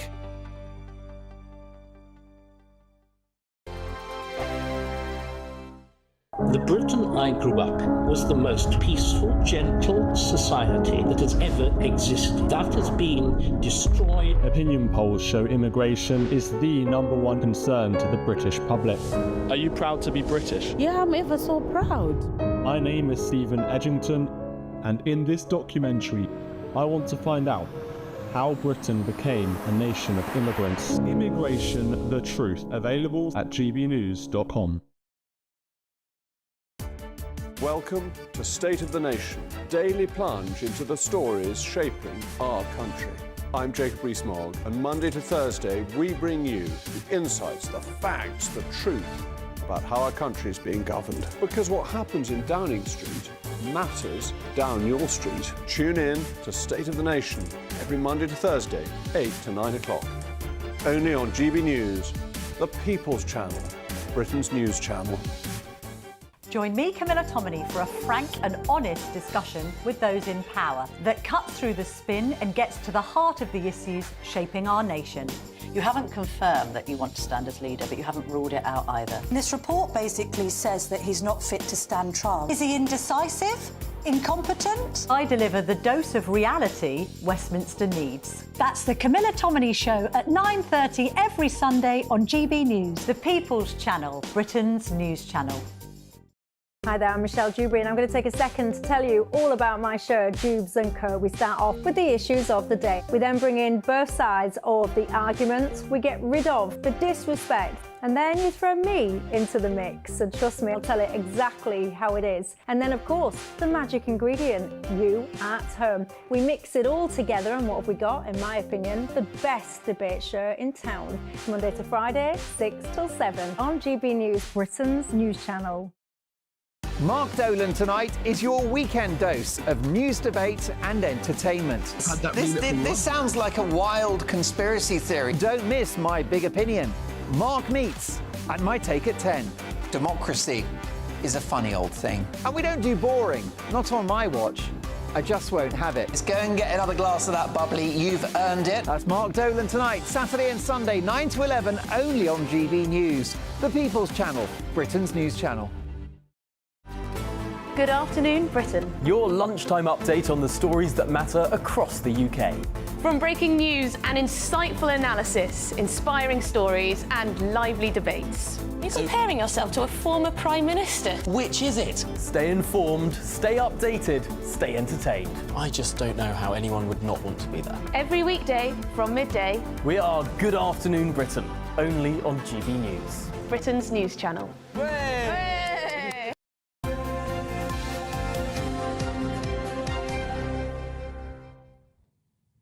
Welcome back. You're watching and listening to GB News Breakfast with Miriam and Ellie. Now, figures show that tens of thousands of children are missing school lessons, while some of those who do attend are excused from class over concerns for their mental health. Now, this has been put down to a lockdown hangover, with the Centre for Social Justice revealing a staggering 150,000 children missed half of their school time last year. Wow. So this morning we're asking, is it ever OK to let kids skip school so that they can have a lazy day? Joining us to discuss this now is presenter and commentator Danielle Mason and blogger and confidence coach Lucy Baker. Thank you, ladies, so much for joining us. Now, is this as big a problem as it seems? Should parents just let kids have the odd lazy day when they're not feeling well? I agree that sometimes a child does need that little break for mental space. If your child's not as academic as other children, school lessons can be quite overwhelming. I went into a maths lesson, actually, and watched the other day, and it was so... I didn't understand it, so I don't know how they cope. So I think that it's not bad to let your child have a lazy day once in a blue moon. I'm not saying have lazy days here, there and everywhere, but it can be good to mental rest and stress relief, and it can get their brains recharged, ready for the next day. Because I've had calls from schools before where my daughter's been very overwhelmed and played up at school. So I've even said to the teachers, you know, I'm going to give you a break tomorrow. I'm going to have her off, recharge her little brain, and then I'll send her back in and she'll have a much better day learning. So that's my view on it. But shouldn't we be teaching children perseverance, that you have to keep going even when you don't feel like it? Yes, I agree with that, but you can do that at home. I mean, in a work environment, it's different because you choose to do that job. But if you're in a school environment, there's subjects there that children aren't necessarily interested in, and it can be a little bit boring for them with the subjects they don't want to learn. But I think that it's OK to let them have a lazy day off. OK. Just one in a blue moon. I'm not saying take lots, but if my child's worked really hard and they've done weeks and weeks of education, they've done well, their brain's a little bit overwhelmed, then I say have a little rest day, recharge your batteries and then get back in school the next day where you'll be learning more rather than playing up and being stressed. OK, Lucy Baker, let's bring you in. What do you think? We've got Danielle saying there, once in a blue moon, it can be beneficial for the children and also beneficial for the teachers, giving them a little bit of a break. Not beneficial for the parents, though. No, I disagree with Danielle, actually, because, I mean, I've got 3 children. One's 14, one's 11, one's 5. I work from home. My husband works from home as well, actually. I don't want my kids at home with me in the day. And I'm fortunate, actually, and a bit, you know, my kids like going to school. I've had problems over the years where sometimes there's been some anxious mornings, but on the whole, we've kept pushing through and I've kept taking them to school, and they've got the message now. You've got to go to school. I think the weekends are the time to have those lazy days. Actually, sometimes on Saturdays, my kids do absolutely nothing. I don't push them into clubs. I don't, have hectic, busy days for them. I sometimes do nothing on Saturdays or just catch up, after the working week. And it occurred to me, what if I decided 5 minutes ago, do you know what? I'm not going to turn up for this chat today on GB News. I'm just going to have a lazy morning. I'm not going to even get up early and get ready. We've got to instill this kind of theory, I think, or this mentality in our children. And I understand what Danielle's saying. It is hard for kids. They do get pushed very hard at school. But at 3:15, they can come home, lie on the sofa. Sometimes my 14-year-old genuinely gets home from school and she just lies on her bed for about an hour. Chills out, relaxes, and then we sit and talk and have dinner and all of those things. So I know there's a big problem in schools. Everyone's trying to get the kids back into schools, and I understand there is issues going on there. But as a parent myself, I want my kids out learning, socialising, having fun with their friends. I don't want them at home with me in the school day, that's for sure. Danielle, I just want to pick up on something you said about how people, when you're an adult, you choose to go to work. Yeah. Well, perhaps you do get to choose what job you have, but if you just don't turn up, you will get sacked. I agree, but I will drum that I will teach my children that at home. I would never encourage my children to have a day off of work, but when it comes to school, it's very overwhelming. It's a lot to take in. As I said, a career that they'll be working towards would be something they would enjoy. I hope that they wouldn't be working in a job that they didn't want to do. So I would discourage them from calling in, to have a lazy day at work. I don't encourage that. But with school, I find it's slightly different. Their brains are still developing. They're like little sponges. And it can be really overwhelming, the amount of education that they put on children. So, yeah, that's my stance on it. Lucy, what do you make of that? Is there a difference between school and work in the messaging that we're instilling in children? Well, obviously go to work to earn money, to pay the bills and have fun and do all sorts of things. So, to a point, there is a choice in that, and school should be compulsory. But I just think, we've got to... I don't know. I think it's getting that idea that you can't just be lazy if you want to be lazy. It doesn't make a great human being for a start, does it? We've all got lazy people in our lives, and it's there's so much opportunity at school. You can have fun, and actually, I feel really fortunate that my children's schools, like I said before, they enjoy them. I talk to my kids' teachers all the time. If my child was feeling overwhelmed and felt like they wanted a lazy day, I would still get them in at 8:45 and have a word with the teacher. Do you know what? My child's not feeling great today. They're feeling a bit overwhelmed. They're struggling. Have those conversations with school, and they may well pull the kids to one side and let them have a slightly more lazy day at school. You've got to keep that communication open. I don't think it's always the parents' decision to keep kids at home. Well, it kind of is because it's your child, but let's work with the schools. Let's not make these decisions away from schools. I think the communication is really, really important. And, one of my children always wants her birthday off every single year. I've said no. Friends have their birthday off. So I think I'm probably old-fashioned in that respect. But But I think get the kids in, communicate with the school. If they're overwhelmed, tell the teachers. Thank you so much, Danielle and Lucy. Really appreciate your time. Please send in your views, gbnews.com/your say. Still to come, we're going to have all the latest sports news with Paul Coit. That's next. The latest GB News travel. Good morning, I'm Russell Holding. In Argyll and Bute, the A83 is closed each way at rest, and be thankful because of a landslip. The old military road's closed too, so there's a 60-mile diversion by the A82, A85 and A819. Buses replace trains between Stourbridge Town and Stourbridge Junction because of a faulty train. Buses also running between Hereford and Ledbury because of a signalling problem, and taxis replace trains between Clifton Down and Severn Beach because of flooding. On the M26 in Kent, it's taking nearly half an hour in westbound queues approaching the M25 because of roadworks. Very slow too on the clockwise M25 towards there. In Cornwall on the A30, the westbound entry slip roads closed at Kennard's House where overnight roadworks have overrun, and buses replace trains between Calstock and Gunnerslake for emergency engineering work. You can stay up to date throughout the day by visiting our website, gbnews.com. If you want your news to be straight talking, this is a nightmare for the Conservatives again. Down to earth. It's not just Nottingham where this is happening, is it? And most importantly, honest. Hard-working, middle-class taxpayers, they'll get the book thrown at them. They catch me, Martin Daubney, Monday to Friday, 3 till 6 p.m. on GB News, Britain's news channel. Join me, Camilla Tominey, for a frank and honest discussion with those in power that cuts through the spin and gets to the heart of the issues shaping our nation. You haven't confirmed that you want to stand as leader, but you haven't ruled it out either. This report basically says that he's not fit to stand trial. Is he indecisive? Incompetent? I deliver the dose of reality Westminster needs. That's the Camilla Tominey Show at 9:30 every Sunday on GB News, the People's Channel, Britain's news channel. We're proud to be GB News, the People's Channel. And as you know, we always love to hear your views. Now, there's a new way of getting in touch with us at gbnews.com/your say. By commenting, you can be part of a live conversation and join our GB News community. You can even talk to me, Bev Turner, or any of the members of the GB News family.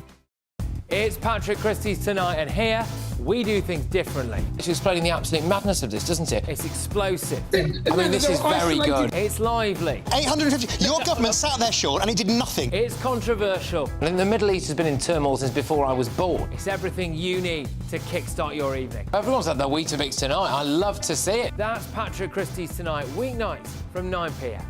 Only on GB News, the People's Channel, Britain's news channel. I'm Christopher Hope. From pop stars to politicians, I'll interview anybody in a pub who's got a political opinion. Join me every Friday on Spotify, Apple Podcasts, YouTube or gbnews.com, or wherever you get your podcasts. This is GB News, the People's Channel.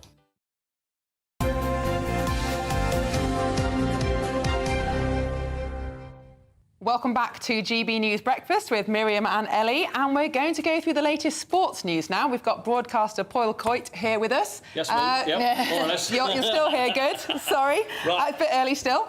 Tell us about the football. Should we tell you? Well, Champions League. So, second day of the Champions League. Man City 0, Inter Milan 0. Exciting match. Well, yeah, it does sound a bit like that. It wasn't great, actually. You know, it's first game of the Champions League for them. They play 8 games because the Champions League is different now. It's 36 teams in there. They'll play 8 games, 4 home, 4 away. So this was the first Man City game against Inter Milan, who they beat in the final a couple of years ago.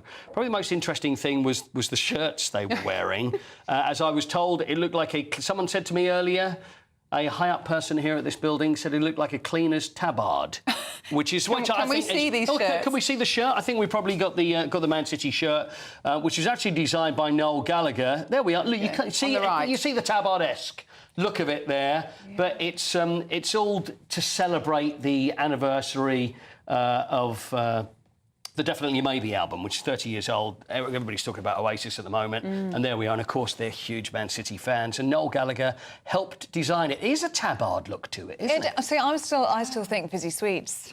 Yeah, I don't perhaps mind it. high-vis jacket. I mean, It everybody is. wears high-vis jackets. But that's it. But high-vis is not a bad thing when you're looking to pass the ball. Yeah, that's true. Easy to spot your teammate. Which is interesting because when we look at Spurs, who played Coventry last night in the Carabao Cup, the two shirts were very similar. Spurs were in like a greeny sort of thing going on, and it's not like a green and a blue like you two today, but which, by the way, look marvellous. It's more of your sky blue of Coventry and the greeny colour of Spurs, which usually they have to. But that was also a dull match. It was, yeah. Must be said. Well, I don't know. It was dull is one thing, and not great from Spurs is another. Yeah. Coventry did a very good job, and Coventry probably should have won it and deserved to win it. They were 1-0 up, and then Spurs came through right at the very end and scored 2 late goals. So this is in the Carabao Cup. But I do want to mention Celtic. I know I'm flip-flopping here, but Celtic, great result against Slovan Bratislava from Slovakia in the Champions League. They won 5-1. A very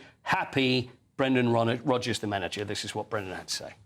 No, it was a great night for everyone. I thought that you just sensed it before the game, the feeling in the crowd, and but no, so proud of the team. The intensity of which we played at with and without the ball was so good, and yeah, it was great. Very good. Talking to Glasgow, the Commonwealth Games 2026 is not going to be in Glasgow. You aware of this, Miriam? Because it was going to be in Victoria, in Australia. And that was the plan until in Victoria they decided, this is the State Premier Daniel Andrews, said it's all cost and no benefit. So it was going to cost Scotland. That's it, because what they basically, and I don't think this has ever happened, they decided we're going to hand it back. They do all the campaigning, all the films, everything, and all the funding. We're going to have the Commonwealth Games here. We're very excited about it. He stepped in and said, you know what? There's better things we can spend our money on. We don't want it. So they've had to pay money back to the Commonwealth, to the actual Commonwealth Games Organising Committee, which then is now going to Glasgow, have agreed that they are going to take it. So it was in Manchester last time, so they had the big handover to Victoria, and now it's like a bit you can have awkward, it. really. It is pretty awkward. Returns deal. Yes. I mean, it's bizarre. So it's going to be scaled down. It's going to go from 18 sports down to 10. But the Commonwealth Games, I don't think it has the allure that it used to years ago. So it could be a lost leader for the Scots as well. Well, how are they going to afford it? Well, the thing is, though, they're saying that it's not going to be any public funding. It's going to be the money that comes from the Commonwealth. Well, the Commonwealth Games, that is, or the Commonwealth, and also sponsorship. Yeah. So they're saying it's not going to cost any money whatsoever. It's all going to come externally, but they still want to go ahead with it and have it in 2026. Well, they should sell plenty of umbrellas in Glasgow. What? They probably will. Fund it that way. Well, we're out of time, I'm afraid. You know what? We're going to do balloons. balloons. I've got the world balloon distance champion. We don't want to miss that. How far do you reckon a balloon would travel, by the way? How many miles? 2,000. Yeah, a few thousand. You're not far off. Very good. Oh, very good. We'll do that in an hour. Good at this game. I'm not an expert in ballooning. Well, there you are now. Very impressed. to try It's a it. balloon spectacle. Do stay with us. We're going to be going through the papers next with Susan Holder and Charlie Rowley. Welcome to State of the Nation, daily plunge into the stories shaping our country. I'm Jacob Rees-Mogg, and Monday to Thursday we bring you the insights, the facts, the truth about how our country is being governed. Because what happens in Downing Street matters down your street. Tune in to State of the Nation every Monday to Thursday, 8 to 9 o'clock. Only on GB News, the People's Channel, Britain's news channel. This is GB News, Britain's news channel.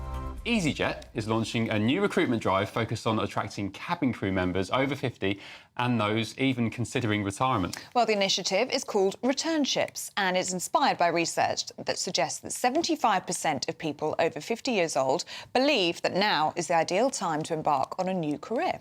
Joining us now to discuss what it takes to embark on a second career as cabin crew is Helen Williams. Good morning, Helen. Hi, good morning, Helen. Welcome. Just touching down in our studio. It is. I've had a few days off and now I'm here. So you are now cabin crew. I am. What inspired you to get into it? What did you do before? How did it all come around? Oh, so when I graduated, I took an office job with my grad scheme, and that job lasted 6 months, and I started working for a European carrier. I did just over 5 years at that European carrier and had an absolutely fabulous time. I then went on to a wet lease operation with an Irish carrier and another mainline UK carrier. I then decided to have time out. I had a business, I had a family, I had children, and last autumn I decided, why not? Let's go back and do it all again.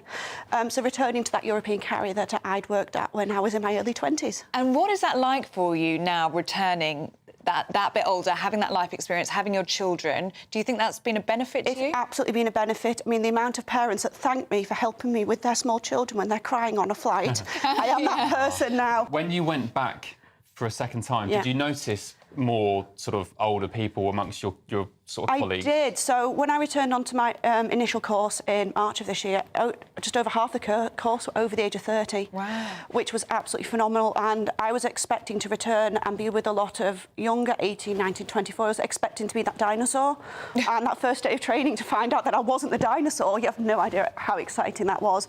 And they've gone on, that particular group, to be phenomenal crew members. GB News, the People's Channel. The Britain I grew up in was the most peaceful, gentle society that has ever existed. That has been destroyed. Opinion polls show immigration is the #1 concern to the British public. Are you proud to be British? Yeah, I'm ever so proud. My name is Stephen Edgington, and in this documentary, I want to find out how Britain became a nation of immigrants. Immigration, the truth, available at gbnews.com.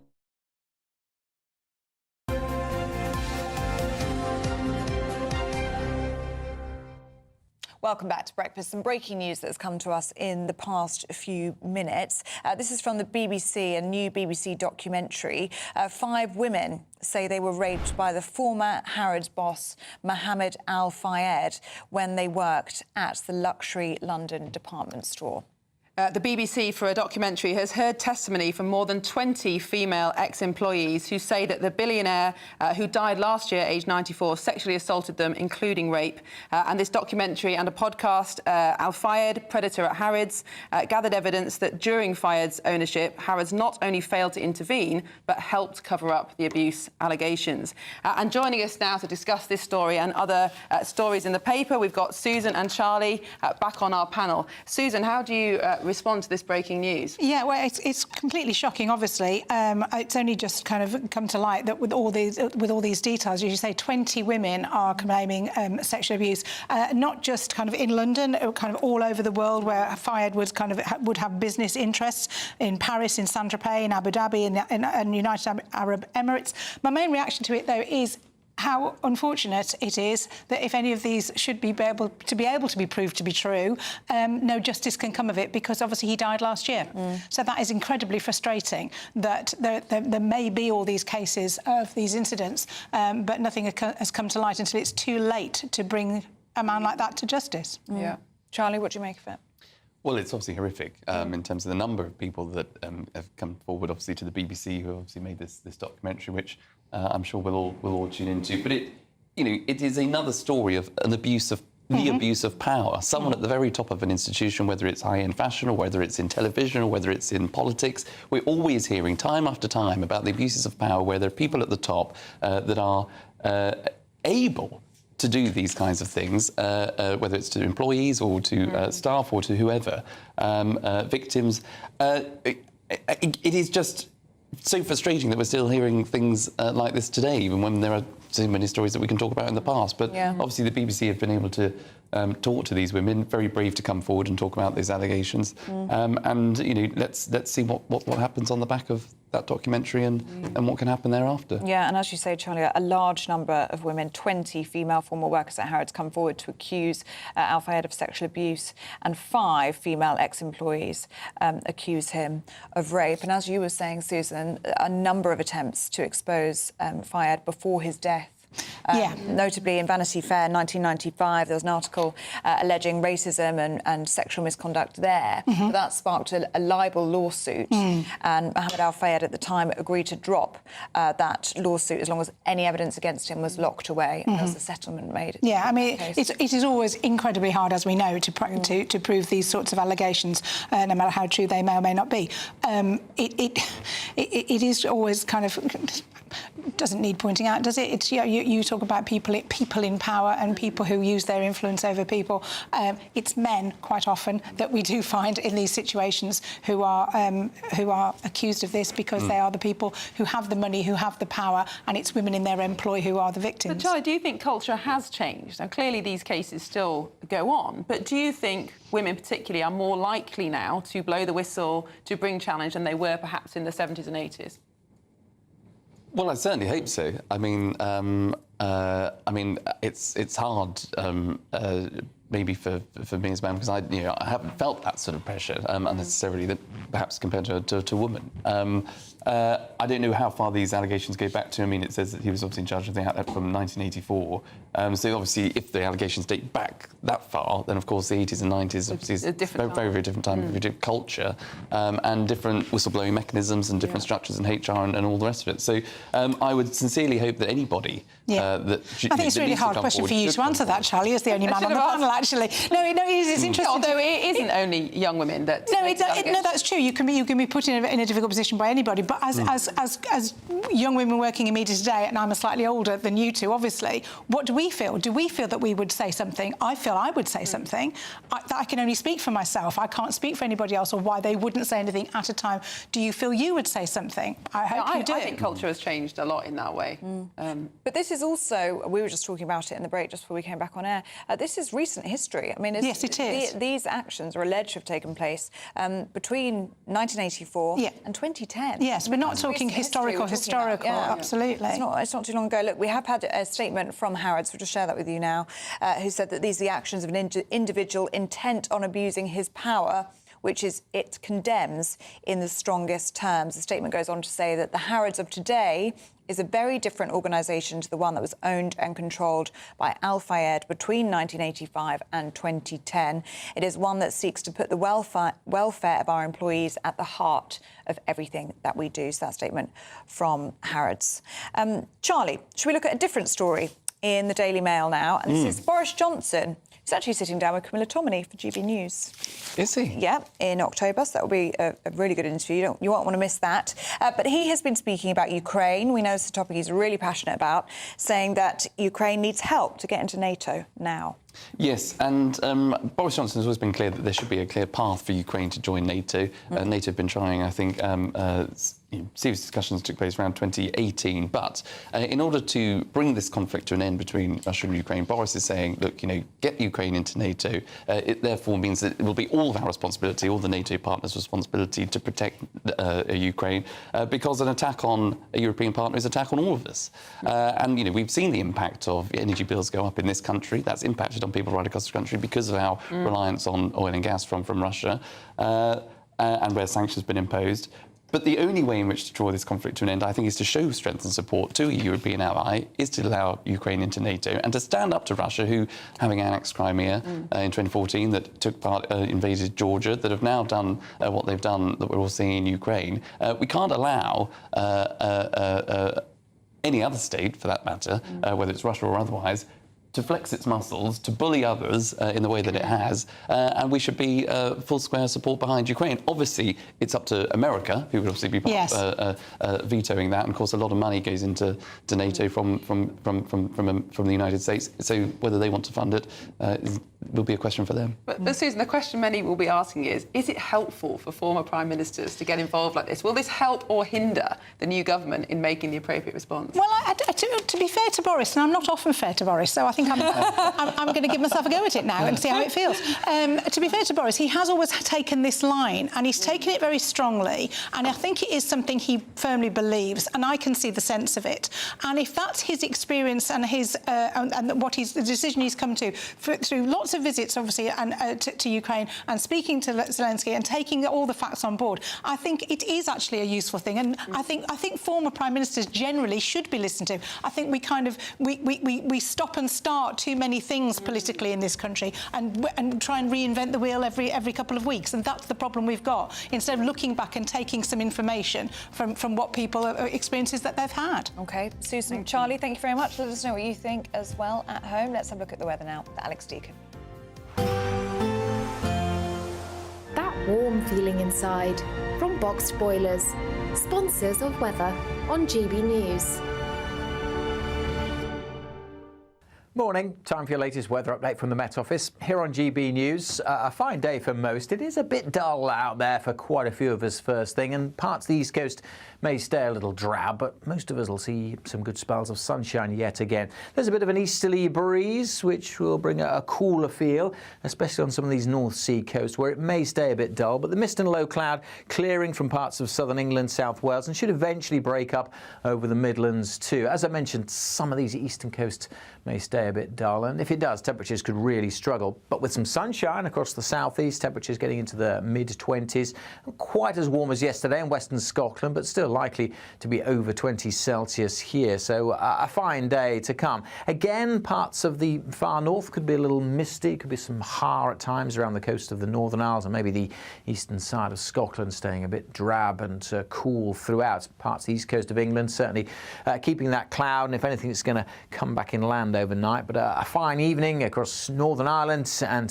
much of Wales, along with most of southern England. Temperatures will be falling away into those clear skies, and notice quite rapidly that cloud just spilling back inland over the Midlands, over northeast England, over eastern Scotland as we go through the night, and maybe once again but getting back into East Wales and parts of southwest England. But again, the vast majority will stay dry. That cloud may be thick enough for a little drizzle on the eastern coast. Temperatures holding up with the cloud in double digits, single figures across parts of Scotland and Northern Ireland, where again, particularly western Scotland, Northern Ireland, having another fine and sunny day tomorrow. But in the south, all change. Starts fairly cloudy. It may well brighten up, but then we are expecting some quite heavy showers to break out as we go from late morning onwards across the Midlands, southern England, parts of South Wales. Some thunderstorms are possible too. Further north, it stays dry. Again, quite cool and cloudy on the east coast, feeling warm in western Scotland with some sunshine. A brighter outlook with Box Solar, sponsors of weather on GB News.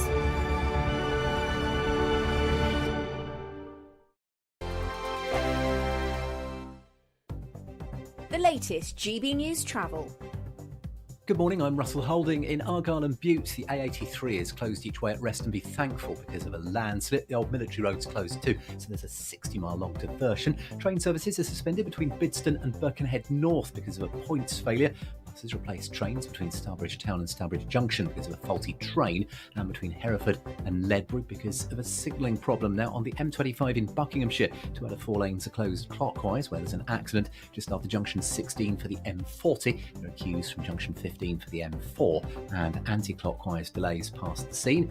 On the M27 in Hampshire, there's a lane closed westbound where someone's broken down between junction 7 and 5 near Southampton, causing queues, and buses replaced trains between Clifton Down and Severn Beach because of flooding, and between Calstock and Gunnerslake for emergency engineering work. You can stay up to date throughout the day by visiting our website gbnews.com. This is your chance. Join me, Camilla Tominey, for a frank and honest discussion with those in power that cuts through the spin and gets to the heart of the issues shaping our nation. You haven't confirmed that you want to stand as leader, but you haven't ruled it out either. This report basically says that he's not fit to stand trial. Is he indecisive? Incompetent? I deliver the dose of reality Westminster needs. That's the Camilla Tominey Show at 9:30 every Sunday on GB News, the People's Channel, Britain's news channel. Hi there, I'm Michelle Dewberry, and I'm going to take a second to tell you all about my show, Dubes & Co. We start off with the issues of the day. We then bring in both sides of the arguments. We get rid of the disrespect, and then you throw me into the mix. And trust me, I'll tell it exactly how it is. And then, of course, the magic ingredient, you at home. We mix it all together, and what have we got? In my opinion, the best debate show in town. Monday to Friday, 6 till 7 on GB News, Britain's news channel.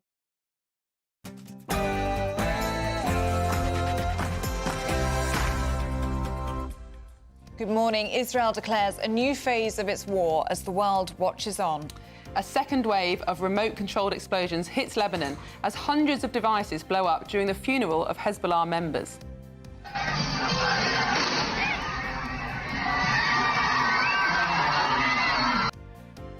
Well, it comes as Israel's Prime Minister Benjamin Netanyahu accuses Sir Keir Starmer of sending mixed messages over Britain's suspension of some arms weapons. So we're asking this morning, could we be dragged into the conflict?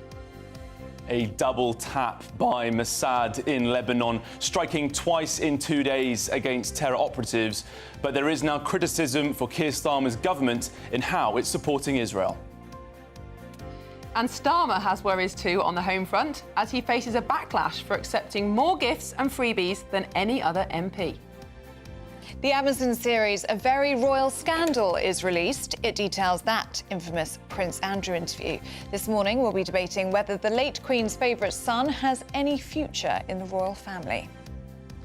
Today, GB News remembers the 22,000 British servicemen who bravely helped conduct nuclear tests back in the 1950s and 60s. And we even meet the inspirational veterans. As 10 million pupils head back to school this month, there's a growing trend of absenteeism. We've been asking, is it ever OK to let kids skip school for a lazy day? And the Prince of Wales Homewards programme is teaming up with the Blue Light Card system to give homelessness workers the same access to discounts and savings as NHS staff. And some breaking news this morning. The BBC reports that 5 women say they were raped by Mohammed Al-Fayed when they worked at Harrod's, following a testimony from more than 20 ex-employees. And in the sport this morning, the Champions League, Man City play out a goalless draw with Inter Milan, while Celtic score 5 against Slovan Bratislava. Carabao Cup, Spurs scrape past Coventry as Brighton beat Wolves. And from our Scenic Sports Bureau, yes, we do have one of those. From the Long Distance Gas Balloon Championships, we have some scenes. A grey start for some, but the weather is going to brighten up. For most of us, it'll be another sunny day. Some bigger changes, though, are on the way for tomorrow. Join me later for a full forecast. It's just gone 2 minutes past 8. I'm Ellie Costello. And I'm Miriam Cates, and this is GB News Breakfast.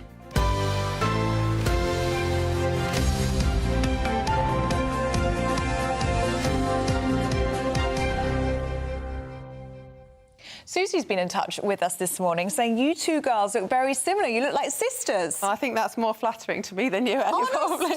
I'm a lot older than you. Our hair looks very similar, but it's because we've got Thanks the same... to the makeup lady. Eleni. Yeah, she's very good at hair. So she's made up... Especially at 4 in the morning. Yeah, she's very good, isn't she? Yeah, very much incredible. needed. Yeah, I look like... Why do I not look like the two of you then? Because I use the same person, so maybe I... need a wig, I think. Yeah, think that would not be right? I'm afraid. And then you look exactly the same. You look great. You look great. Oh, very Miriam. professional. And Eileen says David Lammy's job as Foreign Secretary is to focus on foreign policy, to support our allies and to develop good diplomatic relationships with other countries around the world. It is not his job to bang on about climate change. Interesting point of view. And Alison, we've been talking about MPs and claiming benefits, getting freebies, getting hospitality tickets, all that sort of thing. We had a view in the past hour, didn't we, saying that, oh, it's from Ian, I've got it here, saying that he thinks the Prime Minister should be paid £1 million a year and MPs should be given a really good salary of £250,000 a year minimum. But he says then the quality of MPs would rise. Alison makes the point, well, MPs already get 13 weeks of holiday and they only work 5 hours a day. Not true, unfortunately. Parliament... Would you like to fact check? Yes, Parliament indeed has about 13 weeks or more of recess, but during that time, MPs work extremely hard in their constituencies, and sometimes being an MP is a 24-hour-a-day job, although, of course, it's up to different MPs how many hours they do. OK. Do keep reviews coming in, gbnews.com/yoursay. Now, the Israeli government has declared a new phase of war following a wave of walkie-talkie and pager explosions across Lebanon.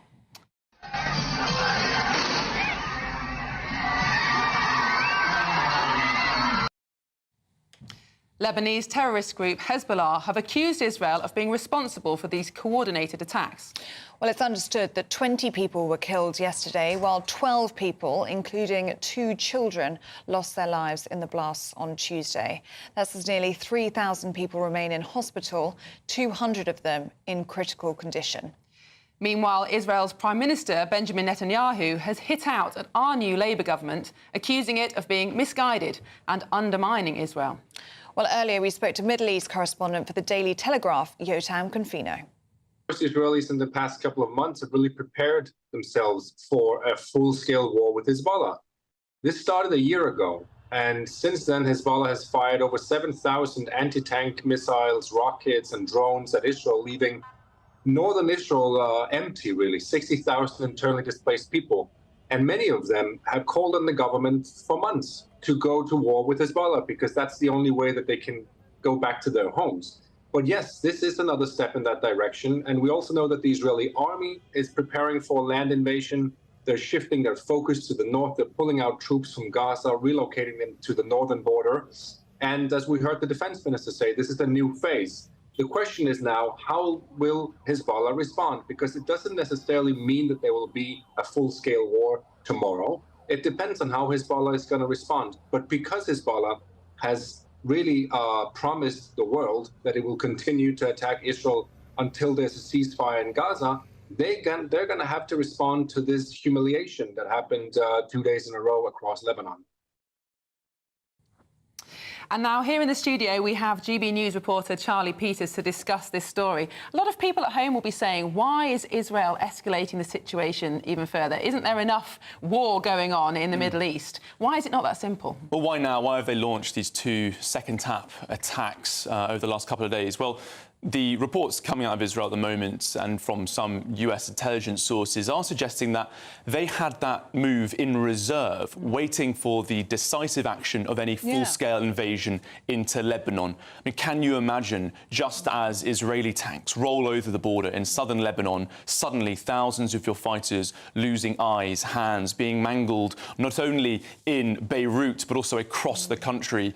Now, it's important to note that not only were fighters injured in the Bekaa Valley in the south of the country, but also in the Dahieh suburb of Beirut, the command and control stronghold of the terrorist organisation. It would have caused fear, paranoia, chaos and a complete communications crisis. It would have denied them the opportunity to move. It would have disrupted their opportunity to speak.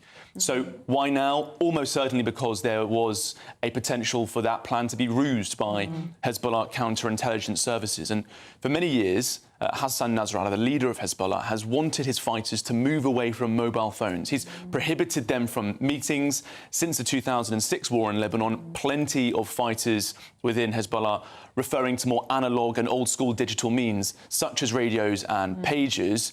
Now, this is tremendously embarrassing for him. Those security measures tightened since 2022, quite literally blowing up in their faces all across the country as Israel moves 2 divisions now onto that border. Yeah, and important to reflect as well the planning that would have gone behind this operation. I mean, it was smart. I was speaking last night to some security sources, and they told me that while Mossad has formed for this sort of operation, and Shin Bet, their domestic security agency, in the 90s, they killed a Hamas commander in Gaza by putting some small explosives inside his mobile phone. They said that most Western and capable intelligence agencies have the capacity to do this sort of operation. It's just the will to achieve it. In war, all the shackles come loose in some respects. There's a lot of criticism for Israel on that point, especially from our government more recently. But when it comes to how they've pulled off this move, some reports coming out today that a couple of Israeli companies were set up as fronts over several years. It's a years-long operation to establish those supply chains, to be infiltrating via Hungary. And then when Hezbollah surged their purchases of these pages and radios on back of the leader's demands, the explosives were smuggled into Lebanon. It's an extraordinary psychological victory, isn't it? Because nobody in Hezbollah or Hamas or any of the other proxies are going to feel safe now because of this extraordinary feat. But one of the men injured in the attack was, I think, the Iranian ambassador to Lebanon. It's a timely reminder for the world, isn't it, of just how many strings Iran are pulling in the region. The Shia Crescent runs from Tehran right the way through to Beirut, via Baghdad, via Syria. And it's important to note that in the moments after yesterday's set of explosions, the Assad regime in Syria issued a nationwide order to remove communications devices such as radios from all of their intelligence directorates and their military units. The Islamic Revolutionary Guard Corps, the proxy war force of the Iranian forces, is active throughout these areas, in particular in Lebanon. It's been training Hezbollah. It works very closely with them and their hundreds of thousands of fighters and rockets. There's no doubt that, as you're saying, Miriam, that link with the Iranian ambassador, hugely embarrassing not only for Hezbollah, but also Iran. Yeah. Charlie, we're almost out of time with you, but I just want to touch on the point you alluded to earlier. Does this set a dangerous precedent if the West has the capabilities, as you say, to booby-trap technology, as we've seen with the walkie-talkies and the pagers in the past few days? What could be possible in the future and in future conflicts? I mean, could we see mobile phones being hacked? Well, mobile phones have been hacked, and Israel's well known for doing it. I mean, they are bolder potentially than other intelligence agencies in the region. The basic principles of the law of armed conflict, military necessity, humanity, suffering, distinction and proportionality, there is some argument that this could have avoided those rules by virtue of the fact that they are civilian devices, even though they're being used by terrorists, and you can't see every single pager and every single radio as you let off those explosions. It might sound strange, but in a way, an airstrike on a building is more in keeping with humanitarian law than a small strategic explosion on a pager. That's the vagaries and the strange limitations of humanitarian law when it comes to armed conflict. But regardless of those rules and the precedent it could set, this is clearly an extreme military and psychological victory for Israel. Yeah. OK, Charlie, good to see you. Tactical triumph for Israel, isn't it? Indeed. Charlie, thank you very much indeed. Now, breaking news in the past hour or so, the BBC has revealed that 5 women were allegedly raped by former Harrod's boss Mohammed Al-Fayed when they were employees at the luxury department store in London. Well, according to the documentary and podcast, Harrod's helped cover up the abuse allegations. Now, in response, the current owners have said that they are utterly appalled by these revelations and have apologised. Well, former royal correspondent for The Sun, Charles Ray, joins us now. And shocking allegations here, Charles. Good morning, ladies. Yes, absolutely shocking. Fayed died last year at the age of 94. He has always been a controversial character, from the Cash for Questions row way back in the 90s. And he was accused of sexual assault in around about 2009, which was never proven. And now we've got these allegations. Now, these are far, far more serious allegations than the previous ones. As you quite rightly said, there's 5 women who claim that they have been raped. And there are another, I think it's another 9 or so who claim they were sexually assaulted by Fayed. This is devastating news for Harrods in particular, not least of all the women involved. I'm not trying to take away anything from them. It's awful that he was always known as a ladies' man. He always had a beautiful woman on his arm particularly when he was opening something up special at the Harrod store, and the whole thing is quite appalling. Now, clearly, Mohammed Al-Fayed himself died last year. Even if these allegations are proved true, there's no way that he can be brought to justice. But in terms of Harrods, the impact this has on them, if they are found to have covered up, what could be the consequences for them as a company?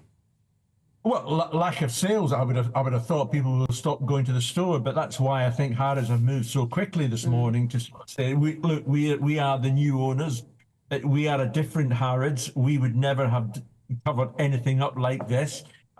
They accept I think that they accepted that there was a cover up. And it shouldn't have happened, and have offered apologies to all the victims involved. So they're trying to, do some risk management there and cut it out. But it's not going to do their image that much good, to be perfectly honest. To finally have a man who was at the helm of Harrods for a very, very long time to be if you like, the latest celebrity in this country to be accused of heinous sexual crimes. And it is important to reflect as well, isn't it, Charles? It struck us when this news broke a few minutes ago. We're talking about recent history here. I mean, this isn't historic sexual abuse. This is, well, from 1984 to 2010. Oh yeah. No, this is not something that happened donkeys years ago, and it should never have happened at any period of time. But I mean, Mohammed Al-Fayed, in my view, was never a nice man. He was always abrasive. He was a pain in the bottom, to be perfectly honest, a great many times when you were dealing with him as a journalist. And there was always a suspicion that there was something going on behind the scenes with him. And as I say, he was a controversial character. He was always in the headlines, at times for all the wrong reasons. And so, yeah, it's a surprise. And it's not a surprise if you get my drift. I'm surprised that so many people have come forward and have spoken to the BBC and their podcast on this. And it will be a fascinating watch. OK, Charles Ray, good to see you this morning. Thank you. And you. Now, we should say that a spokesman for Harrods has said that the Harrods of today is a very different organisation to the one controlled and owned by Al-Fayed between 1985 and 2010. And they've said that it is one that seeks to put the welfare of our employees at the heart of everything we do. Yeah, and they've added that since new information came to light in 2023 about historic allegations of sexual abuse by Al-Fayed, it has been our priority to settle claims in the quickest way possible. And they do say this process is still available for any current or former Harrods employees. Right, let's have a look at some of the other stories coming into the newsroom. A health watchdog has warned failings in NHS maternity wards are more widespread than previously thought. A review conducted by the Care Quality Commission rated almost half of services as inadequate or requiring improvement. Only 4% were classed as outstanding. And the National Pharmacy Association will hold a ballot for members next week on whether to take industrial action for the first time ever. If the vote passes, pharmacies could open for fewer hours or potentially provide reduced services. That's as the association calls for an additional £1.3 billion in funding across English pharmacies. And the Duke and Duchess of Sussex will reportedly stay neutral in the upcoming US presidential election. The pair have urged Americans to go out and vote without giving their take on the two candidates. Marking National Voter Registration Day on Tuesday, the couple had their team send out letters to unregistered voters to encourage them.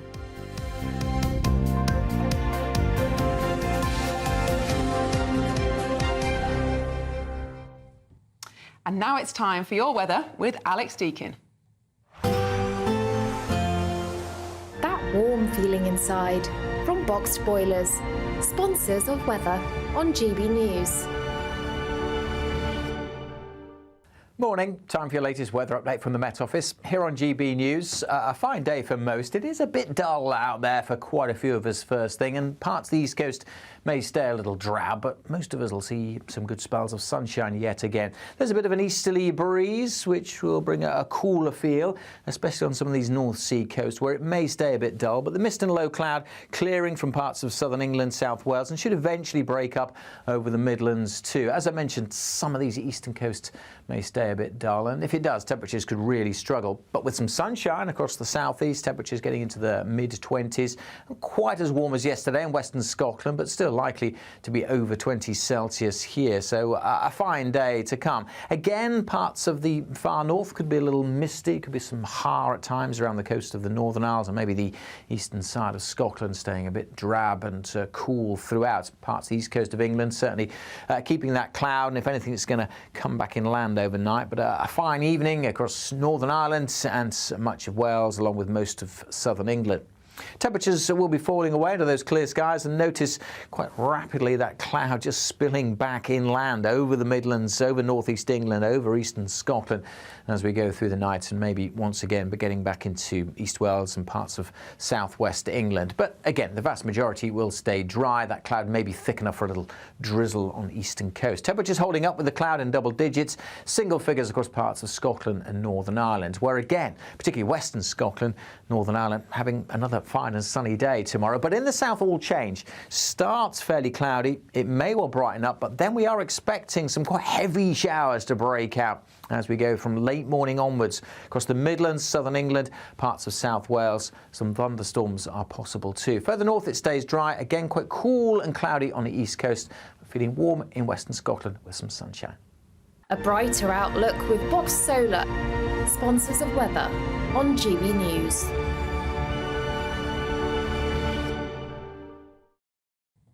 Now it's time for the Great British Giveaway and your chance to win the equivalent of having an extra £3,000 in your bank account each month for the next year. That's a whopping £36,000 in tax-free cash. So here are all of the details that you need for your chance to make it yours. Good luck.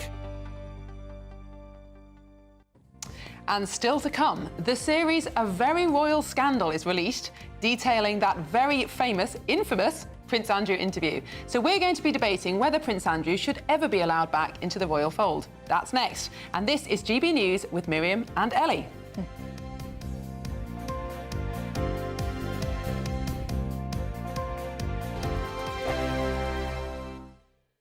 Nana Queer, weekends from 3 p.m. Angela, what have we got?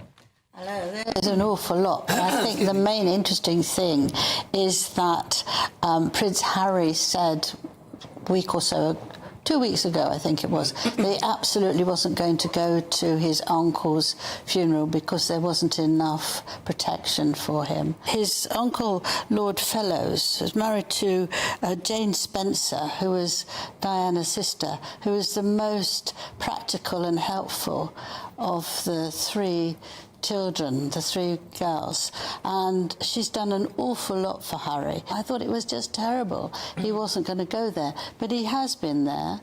They didn't talk to William. William didn't talk to him. Did he get any protection?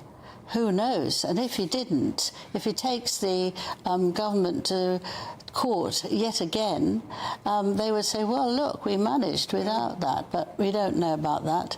But also the paper, the magazine that does loads for Harry and Meghan, they were the ones who said he wasn't going, so they said what he wanted them to say. He doesn't need any protection.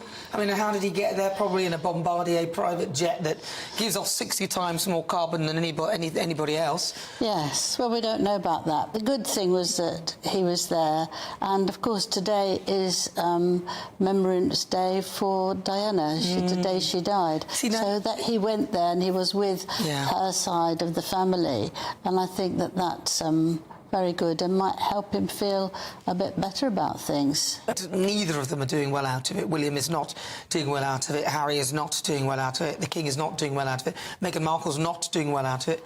Why can't they just... No, I don't think it's that easy. I think that they might do much worse if they were together again. GB News, the People's Channel. The Britain I grew up was the most peaceful, gentle society that has ever existed. That has been destroyed. Opinion polls show immigration is the #1 concern to the British public. Are you proud to be British? Yeah, I'm ever so proud. My name is Stephen Edgington, and in this documentary, I want to find out how Britain became a nation of immigrants. Immigration, the truth, available at gbnews.com.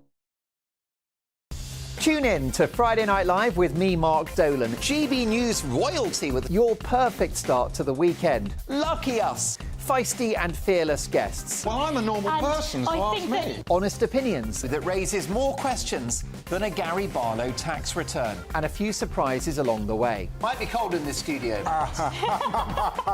That is Friday Night Live with me, Mark Dolan. 8 to 9, only on GB News, the People's Channel, Britain's news channel.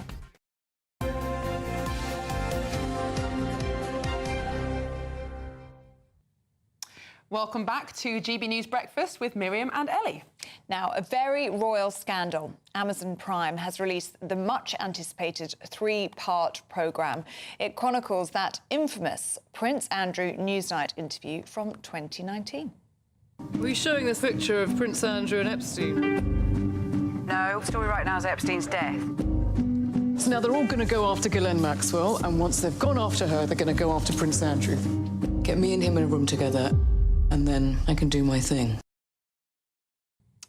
5 years on from that interview, we're asking whether the controversial prince has any future in the royal family, or would allowing him back into the fold be a mistake?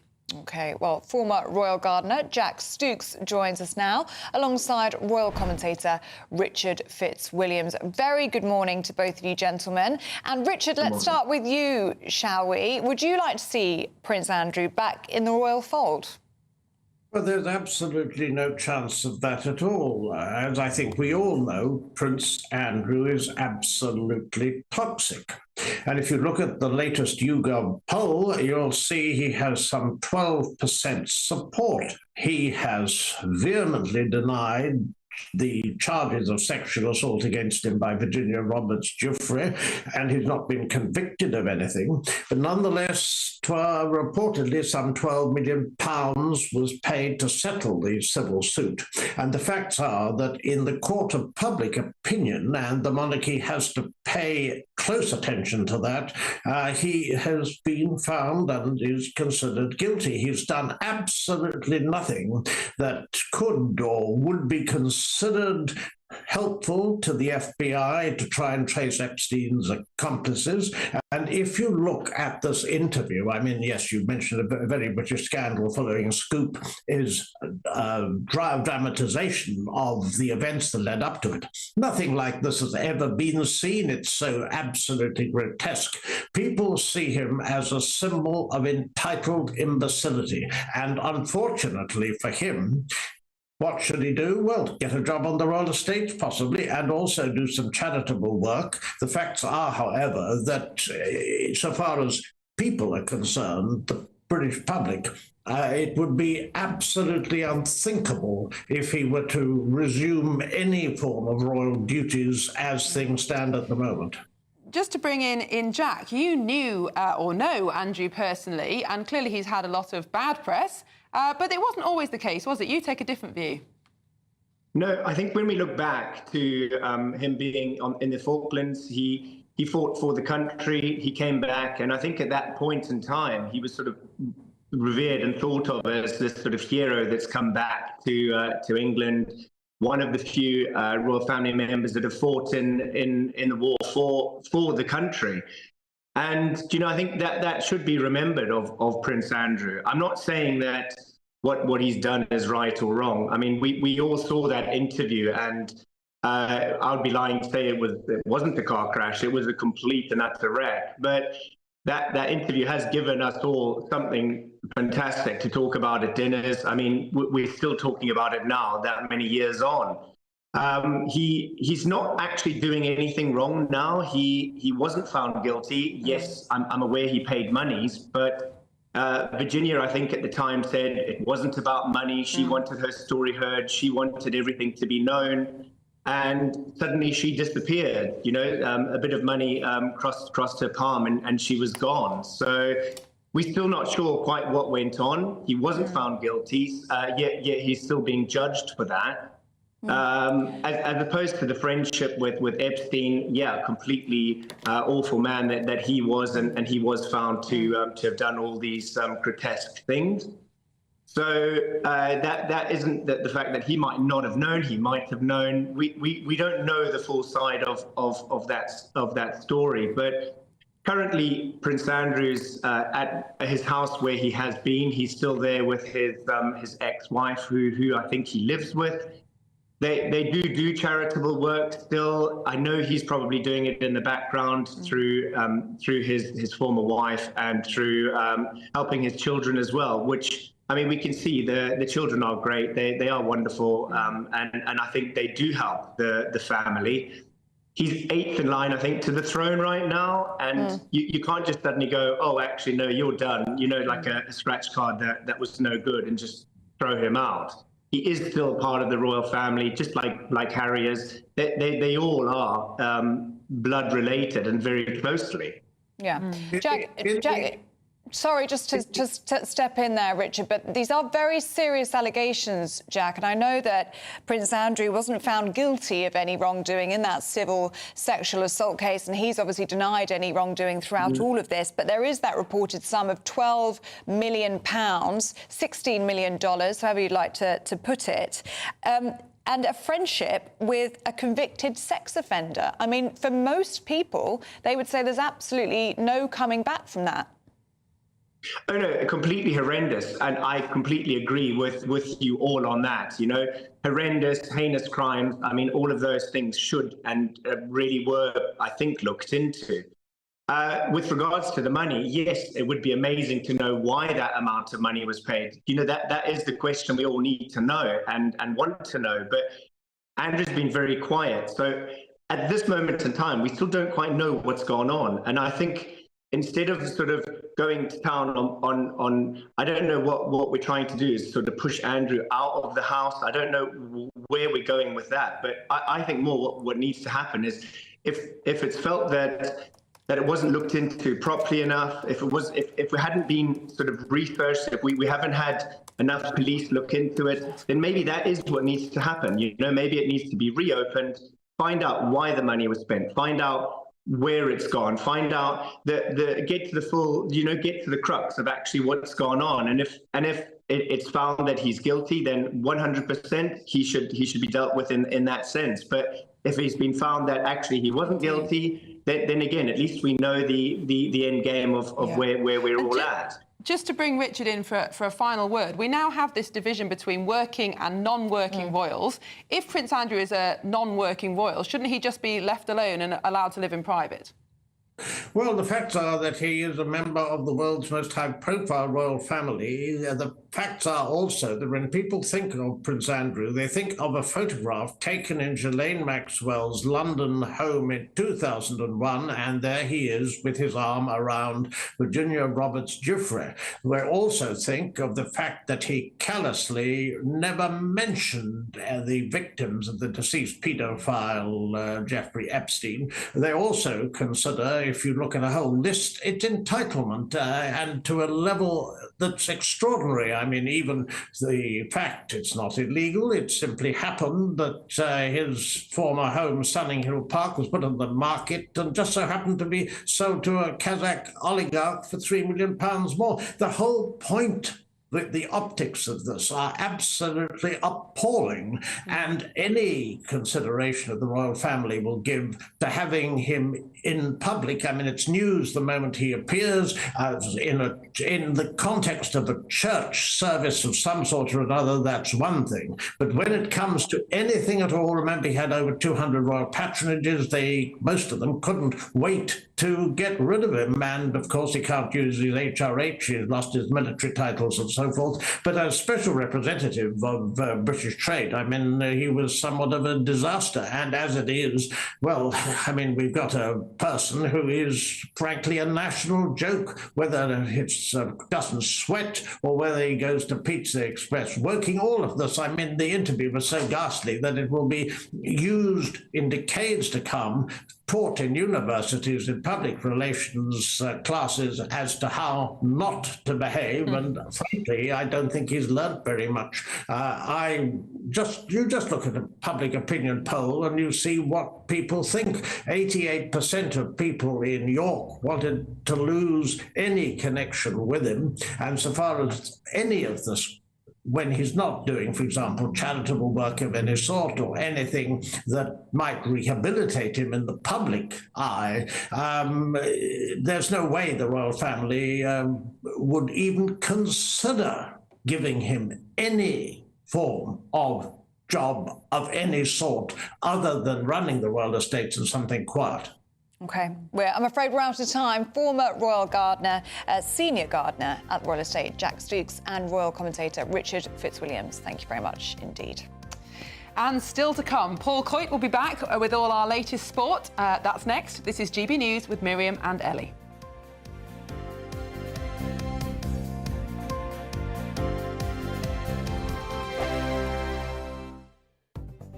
The latest GB News travel. Good morning, I'm Russell Holding. In Argyll and Bute, the A83 is closed each way at Rest and be thankful because of a landslip. The old military road is also closed, so there's a 60-mile-long diversion. Train services are suspended between Bidston and West Kirby because of a points failure. Buses replaced trains between Hereford and Ledbury because of a signalling problem. On the M25 in Buckinghamshire, 3 out of 4 lanes are closed clockwise, where there's an accident not far after junction 16 for the M40. There are queues in both directions from junction 14 at Heathrow and from junction 17 at Maple Cross. On the M26 in Kent, it's taking nearly half an hour in westbound queues approaching the M25 because of roadworks. And on the M27 in Hampshire, there's a lane closed westbound where someone's broken down between junction 7 and 5 near Southampton, causing delays. That's the latest. You can stay up to date throughout the day by visiting our website, gbnews.com. I'm Christopher Hope. From pop stars to politicians, I'll interview anybody in a pub who's got a political opinion. Join me every Friday on Spotify, Apple Podcasts, YouTube or gbnews.com, or wherever you get your podcasts. This is GB News, the People's Channel. If you want your news to be straight talking, this is the nightmare for the Conservatives again. down to earth, It's not just Nottingham where this is happening, is it? and most importantly, honest. Hard-working, middle-class taxpayers, they'll get their book thrown at them. Then catch me, Martin Daubney, Monday to Friday, 3 till 6 p.m. on GB News, Britain's news channel. Join me, Nana Akwe, for an informative, interactive news programme with a difference. It's fun. No, he didn't say that, Dave. I'm so surprised. I think there's an element of truth to that. Join me from 3 p.m. every weekend, only on GB News, Britain's news channel. Mark Dolan tonight is your weekend dose of news, debate and entertainment. This sounds like a wild conspiracy theory. Don't miss My Big Opinion. Mark meets at My Take at 10. Democracy is a funny old thing. And we don't do boring, not on my watch. I just won't have it. Let's go and get another glass of that bubbly. You've earned it. That's Mark Dolan tonight, Saturday and Sunday, 9 to 11, only on GB News, the People's Channel, Britain's news channel. The Britain I grew up in was the most peaceful, gentle society that has ever existed. That has been destroyed. Opinion polls show immigration is the #1 concern to the British public. Are you proud to be British? Yeah, I'm ever so proud. My name is Stephen Edgington, and in this documentary, I want to find out how Britain became a nation of immigrants. Immigration, the truth, available at gbnews.com.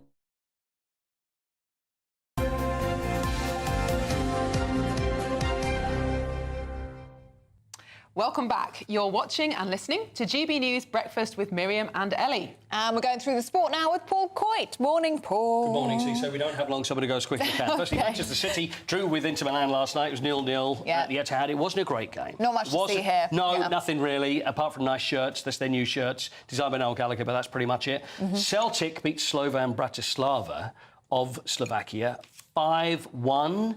In their first game of the Champions League this year. So a fantastic start for them. Absolutely destroyed them. 5 different scorers. Very good, and a very happy Brendan Rodgers, as you would imagine, the manager. Arsenal play away at Atalanta, by the way. They're in Italy tonight.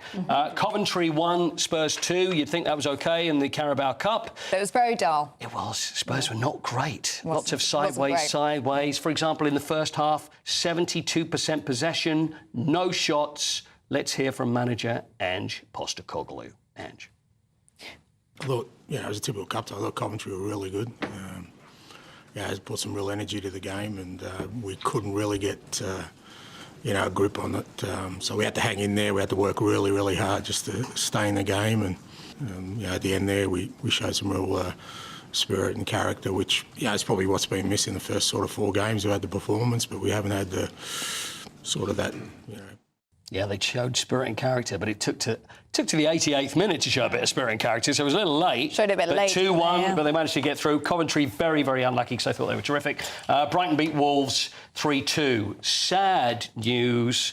Legendary footballer that's passed away, and you may not be familiar with his work because it was fleeting, but it was big when it happened. They took, Andy Warhol and his great phrase about his 50, everybody has 50 minutes of fame, and it was Salvatore Toto Schillaci. Now, Toto Schillaci has died at the age of 59. There's Toto there.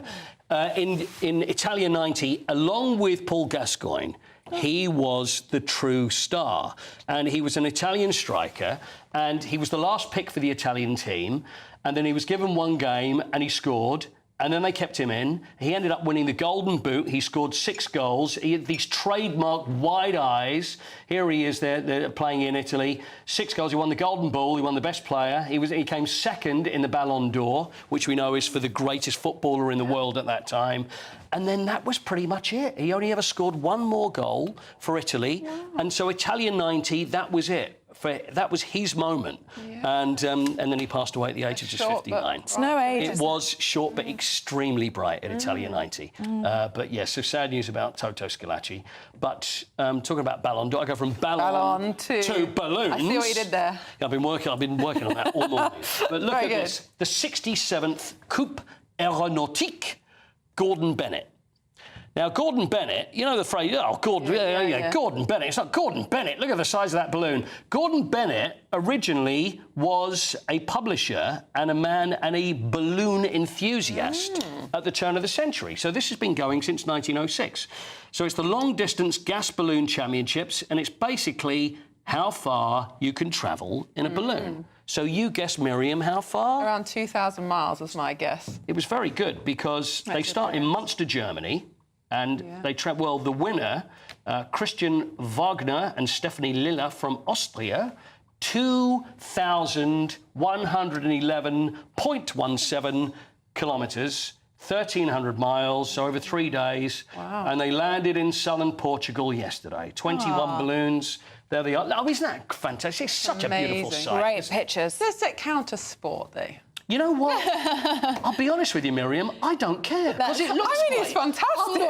I'm not bothered. It is. It's a race, so therefore it's sport. And I just think it looks lovely and it looks fantastic. For 3 days, though, they travelled, and it's like there's another one disappeared. I don't know if it's because they run out of gas or why, but anyway, there's the winner. Not all the way to Portugal. Across the Pyrenees as well. Look at that. Beautiful. Just gorgeous, isn't it? Thanks, Paul Coit. Gordon Bennett. There we are. Lovely. Thank you very much.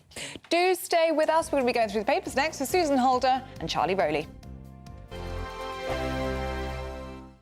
Join me, Camilla Tominey, for a frank and honest discussion with those in power that cuts through the spin and gets to the heart of the issues shaping our nation. You haven't confirmed that you want to stand as leader, but you haven't ruled it out either. This report basically says that he's not fit to stand trial. Is he indecisive? Incompetent? I deliver the dose of reality Westminster needs. That's the Camilla Tominey Show at 9:30 every Sunday on GB News, the People's Channel, Britain's news channel. This is GB News, Britain's news channel. Let's have a look at this story in the Telegraph, Charlie. And this is about Anglican Church, the Church of England, dropping the word church in favour of something a bit more modern sounding. Words such as community. Why are we afraid of the word church? Well, that's my question. I mean, you've got to assume that they think it solves some kind of problem. But I think, there are a lot of people who feel very strongly about their particular religious institution, whatever they all have different names, don't they? And if you rename one, do you have to rename all of them? Can we no longer use an individual name for different religions, community buildings? Are you religious? I'm spiritual. You sound like him. Yeah. No, certainly. Don't get Ellie started on me. Do I believe in a God? Yes. Do I believe in any of the particular gods that are offered to us? Still undecided. I'm like you. I said exactly that. You two are the same. You two are exactly What about you, Anna? Are you particularly religious? Well, I'm not a proper religious. I won't name myself as a religious, but I really do respect religions. And we have bigger problems to think about. Is it a sign of where we're at in this secular society? Yes. That we're moving more and more towards, that the Anglican Church feels that the only way to be relevant is to take away any reference to church going, to being religious? I think if the substance of what you're offering is good, it doesn't matter what it's called. So if people are going to find solace and peace and a place that makes them feel better, they're not going to care too much about what it's called. So I think relabeling it, rebranding it, I don't know, maybe it'll help, maybe it won't, but it's going to certainly upset a lot of people, I should think. And people whose religion is important to them and kind of central to their lives, you can imagine. Absolutely. There's a reason Justin Welby is nicknamed by some quarters the Archbishop of Woke. Maybe this adds fuel to the fire, who knows?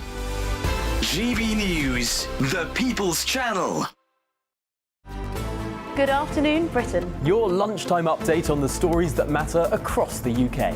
From breaking news and insightful analysis, inspiring stories and lively debates. You're comparing yourself to a former Prime Minister. Which is it? Stay informed, stay updated, stay entertained. I just don't know how anyone would not want to be there. Every weekday from midday. We are Good Afternoon Britain, only on GB News, Britain's news channel.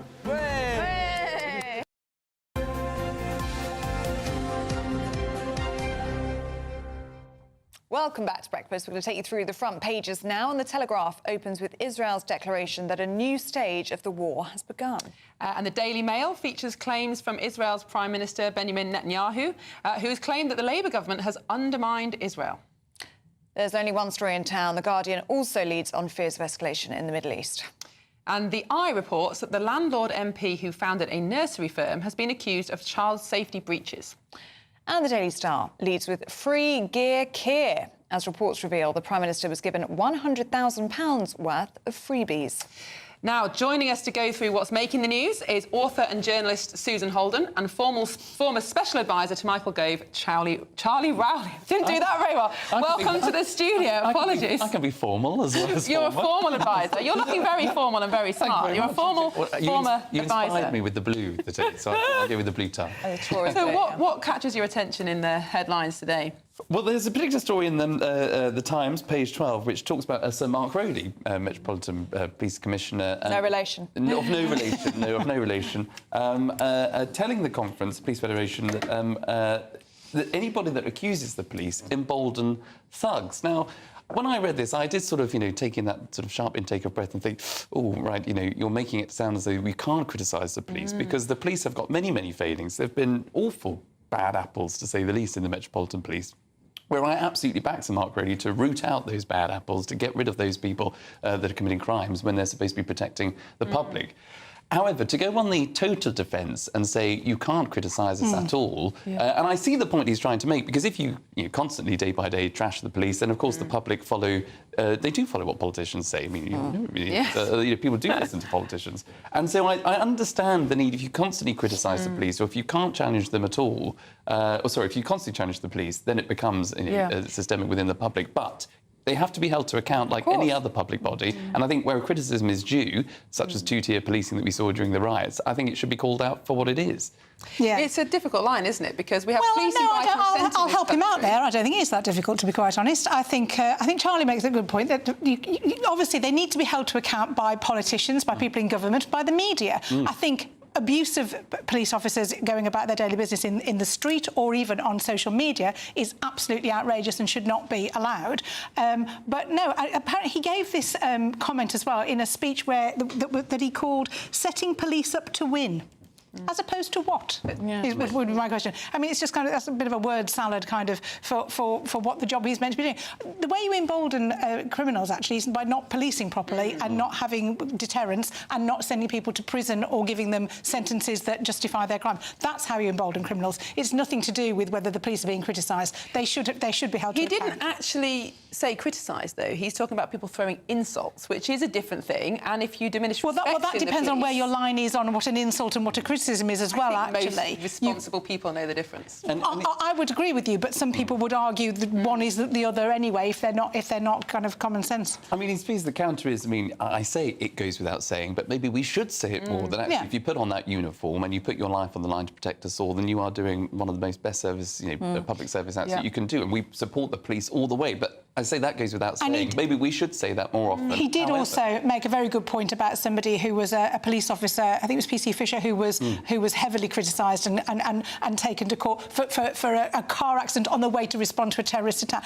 And that is the kind of thing that he was saying. Obviously, going about your police business, things can happen, and that isn't something that he should be attacked for. And of course, we agree with that. Susan, let's look at this very troubling story, shall we, in The Guardian. Maternity services in England are so inadequate that cases of women receiving poor care and being harmed could become normalised. Yeah, and it's the being normalised that's the kind of the line that they've taken in The Guardian today, saying that there is so many cases of women receiving poor care that it is in danger of being normalised. It's come about from a Care Quality Commission report that says that the acute anxiety that women have going into kind of labour and going into hospital to have their babies, because of 65% of units are not safe for women. I mean, it does make you wonder if men had the babies, would things be any different? I wonder about that. And as somebody, I gave birth quite a long time ago. My son is now 30. I don't have any particular horror stories to tell you about,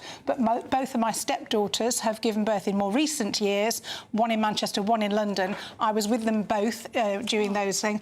I have to tell you, I was horrified by the standard of care or lack of standard of care and some of the things that went on. The bullying that goes on of women in particular, of, you know, whether it's how you give birth, whether you should breastfeed or not, babies being denied, being given a bottle because the mother is struggling with breastfeeding, and the harm that can cause. I think there's an awful lot of things that go on, and women are so busy trying to give birth to the baby, you can't deal with it. You do need, you know, we've always known, you know, whenever you're in hospital nowadays, more than ever, you need an advocate with you. And I would say women in labour and in pregnancy definitely need somebody with them at all times. I mean, is this just a general part of the NHS being overstretched, understaffed? You know, huge pressures on services, but perhaps maternity services should receive far more attention and money, but actually it's being spread too thin. Is that part of the reason? I think it's part of the conversation you've got to have about the NHS, and you know, it needs reform, and you know, the managers at the top need to understand that it's not a criticism, but sometimes actually money needs to go where, you know, whether it's maternity, clearly it needs to go into the maternity services to make sure that those patients are receiving the best care. It needs to go into adult social care. It needs to go into A&E services. But we need to have a conversation with the public. You know, there are far too many people that are missing GP appointments. There's far too much money being, you know, sloshed around the system that isn't going direct to patient need, and we need to have a conversation about that. Moving on to a story that seems, on the face of it, rather comical. There's a story in the Daily Mail about a school that has allowed a pupil to identify as a wolf. This child apparently suffers from species dysphoria. Yes. No, they don't. Yes, exactly. That's the short answer. Exactly, where there's no such thing. And this is, it is comical, but it is beggars belief that actually schools now, and I understand that I'll go out on a limb and I will say, of course, you know, if you are a pupil today and you've been influenced by social media or any other kind of media in any given way that makes you think that you're different or inferior to yourself, and you believe all of a sudden that you are a wolf or a furry, as they used to be. I think, you know, people turning up... As long as it's not a werewolf. People turning up as cats to school. Yeah. Now, there is a conversation to be had about, obviously, the mental state of that pupil and that influence there, but also the parents, but also the school acknowledging that, instead of saying, hang about, that's not right, you need maybe a bit more help and support, but you should probably do that away from the school. But you are not able to just turn up at any given day of the week and say, I am what I am. I mean, you can do that. I mean, I'm all for that. But not to say, I am today a wolf, or I am today... I thought we were going to get a full song then. I was quite excited about that. Tell me. No, absolutely. I mean, there's nothing new with children playing with their identities, actually. It's called play. And I remember my brother, when we were very little, I think for about 3 weeks he crawled around on his hands and knees saying he was a cheater. And it was very funny. He didn't do it in the classroom, he didn't do it at school. I know what my mum would have said if he had tried to do that would be, don't be so silly and sit up. But he didn't, you know, to sit in a classroom wearing cat ears or using a litter tray in the toilets is just beyond ridiculous. And anecdotally, I mean, I do know the school where I was told that there were two people, they happened to be twins, I think, that turned up as cats, identified as furries. Other classmates turned up with cat treats. And they got suspended. But, you know, if you want to identify... What, the other children? The other children got suspended. Now, I know that's serious. I thought that was quite comical, but there's a serious point to that individual being suspended and not having a real conversation about those that are identifying in this particular way. I feel sorry for the teachers in this, to have to tiptoe around these sorts of conversations, because you have to be seen to be supporting the youngster, don't you? But we all galloped around the playground pretending to be horses when we were little. But it didn't mean that, you know, we put on a nose bag come dinner time. Indulging children is not a kind thing. It's not a kind thing. It really isn't. Yeah. Well, on that note, Charlie, Susan, thank you for the fun this morning. We'll see you soon. Thank you very much, you two. Let's have a look at the weather now with Alex Deacon. That warm feeling inside from Boxed Boilers, sponsors of weather on GB News. Morning, time for your latest weather update from the Met Office. Here on GB News, a fine day for most. It is a bit dull out there for quite a few of us first thing, and parts of the East Coast may stay a little drab, but most of us will see some good spells of sunshine yet again. There's a bit of an easterly breeze, which will bring a cooler feel, especially on some of these North Sea coasts, where it may stay a bit dull, but the mist and low cloud clearing from parts of southern England, South Wales, and should eventually break up over the Midlands too. As I mentioned, some of these eastern coasts may stay stay a bit dull, and if it does, temperatures could really struggle. But with some sunshine across the southeast, temperatures getting into the mid-20s. Not quite as warm as yesterday in western Scotland, but still likely to be over 20 Celsius here. So a fine day to come. Again, parts of the far north could be a little misty. Could be some har at times around the coast of the Northern Isles, and maybe the eastern side of Scotland staying a bit drab and cool throughout. Parts of the east coast of England certainly keeping that cloud, and if anything, it's going to come back inland overnight. But a fine evening across Northern Ireland and much of Wales, along with most of southern England.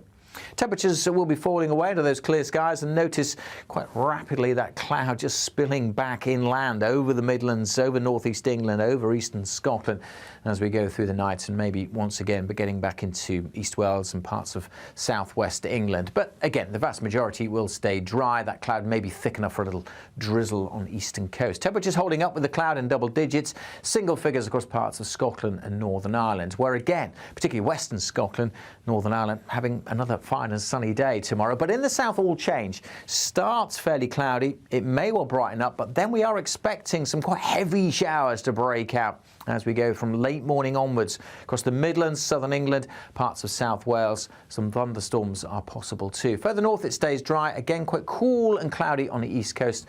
Feeling warm in western Scotland with some sunshine. A brighter outlook with Box Solar, sponsors of weather on GB News.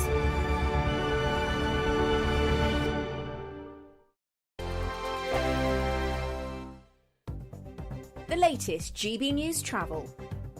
Good morning, I'm Russell Holding. In Argyll and Bute, the A83 is closed each way at Rest and Be Thankful because of a landslip. The old military road's closed too, so there's a 60-mile diversion as a result. Now, Merseyrail train services are suspended between Bidston and West Kirby because of a points failure. Buses replaced trains between Hereford and Ledbury because of a signalling problem. The M25 in Buckinghamshire, 3 out of 4 lanes closed clockwise, with an accident not far after junction 16 for the M40. Queues in both directions from junction 14 at Heathrow and 18 at Chorley Wood. On the M25 in Surrey, there's a lane closed on the anti-clockwise exit at junction 10 for the A3, where someone's broken down, causing queues. On the M27 in Hampshire, there's a lane closed westbound. There's a breakdown between junction 7 and 5 near Southampton, with queues towards there. And buses replaced trains again today between Calstock and Gunnerslake because of emergency engineering work. That's the latest. You can stay up to date throughout the day by visiting our website, gbnews.com. You can be back. Welcome to State of the Nation, daily plunge into the stories shaping our country. I'm Jacob Rees-Mogg, and Monday to Thursday we bring you the insights, the facts, the truth about how our country is being governed. Because what happens in Downing Street matters down your street. Tune in to State of the Nation every Monday to Thursday, 8 to 9 o'clock. Only on GB News, the People's Channel, Britain's news channel. Hi there, I'm Michelle Dewberry, and I'm going to take a second to tell you all about my show, Dubes & Co. We start off with the issues of the day. We then bring in both sides of the argument. We get rid of the disrespect. And then you throw me into the mix. And trust me, I'll tell it exactly how it is. And then, of course, the magic ingredient, you at home. We mix it all together, and what have we got? In my opinion, the best debate show in town. Monday to Friday, 6 till 7 on GB News, Britain's news channel.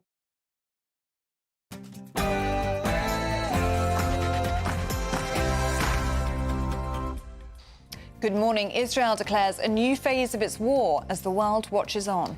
A second wave of remote-controlled explosions hits Lebanon as hundreds of devices blow up during the funeral of Hezbollah members.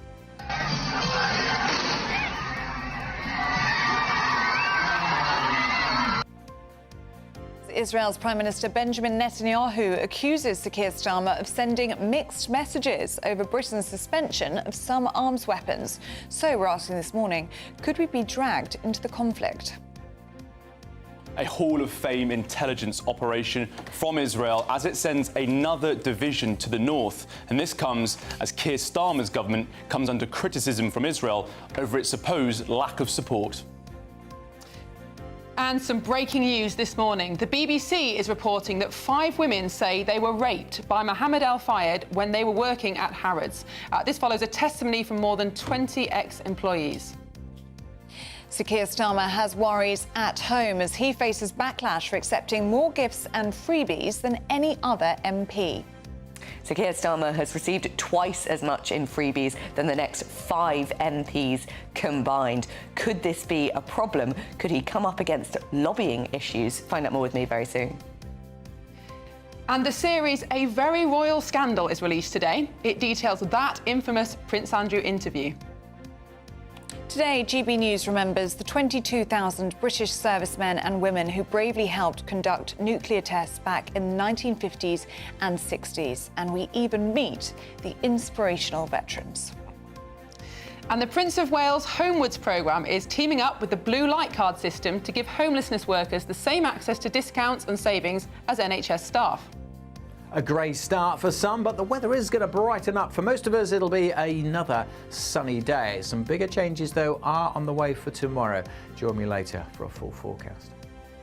It's just gone 2 minutes past 9. I'm Ellie Costello. And I'm Miriam Cates, and this is GB News Breakfast.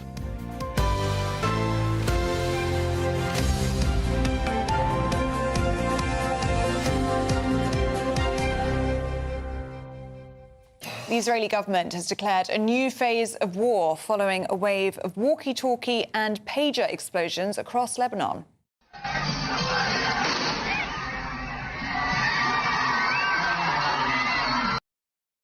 The Lebanese terrorist group Hezbollah have accused Israel of being responsible for the coordinated attacks. Well, it's understood that 20 people were killed yesterday, while 12 people, including 2 children, lost their lives in the blasts on Tuesday. It says nearly 3,000 people remain in hospital, with 200 of them in critical condition. Meanwhile, Israel's Prime Minister Benjamin Netanyahu has hit out at our Labour government, accusing it of being misguided and of undermining Israel. Well, let's speak now to GB News reporter Charlie Peters. Good to see you, Charlie. And there's no denying this is a tactical triumph for Israel, but great concern around the world that Hezbollah won't be deterred. Yeah, well, I think disregard any speculation about who this might be. It's obviously Israel. They're not speaking on it, but Hezbollah knows it. The regional allies of Hezbollah know it too.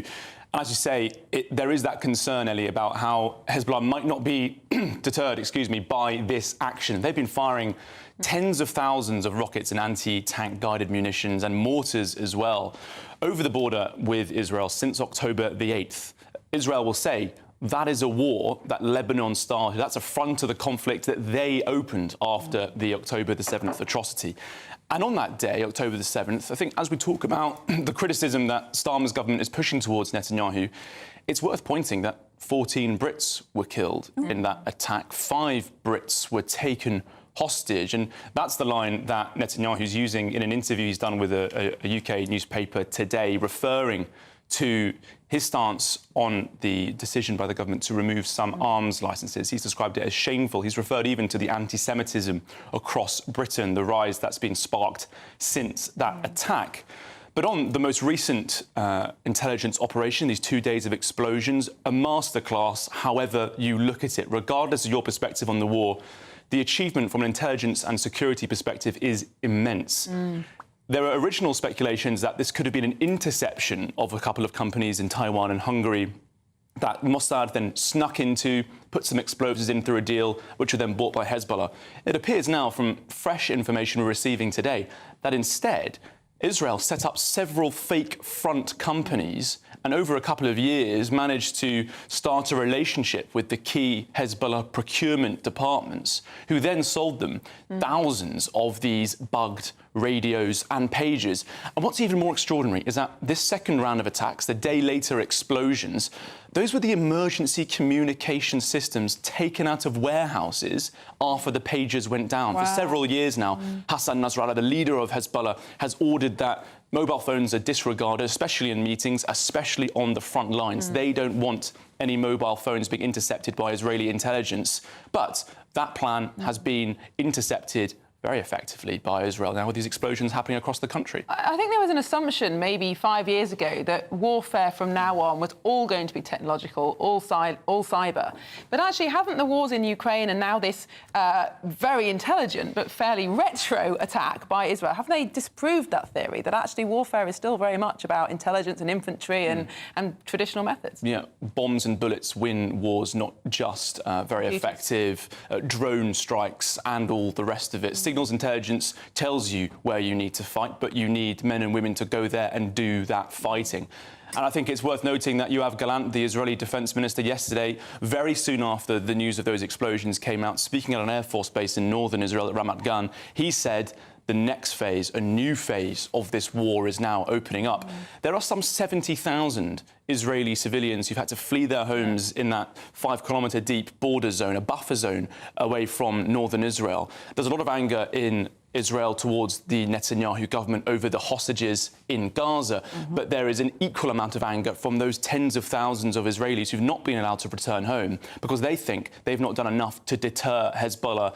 There's a lot of calls for people in Israel, from the streets and in the state, to go further, to launch this ground invasion. Now, we understand that this most recent intelligence operation, those two rounds of explosions, would have been part of a decisive act from any ground invasion in order to cause maximum chaos and communication and control disruption and to deny the ability for Hezbollah to operate effectively. They've done it apparently because Hezbollah counterintelligence got wind of this operation, which very soon after literally blew up in their faces. But still, Israel very clearly sending a message, Hezbollah, if you don't stop firing rockets, we'll do more, and we can do more. OK, Charlie Peters, good to see you. Thank you very much.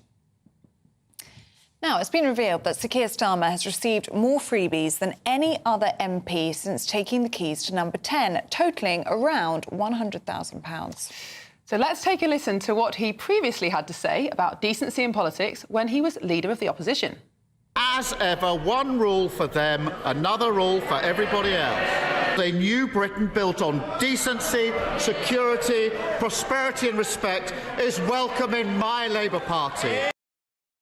Well, it comes after it was revealed that Sir Keir Starmer's Chief of Staff, Sue Gray, reportedly takes home a salary of £170,000, considerably more than the Prime Minister and greater than any Conservative predecessor. Now we have GB News political correspondent Olivia Utley with us now. Welcome, Olivia.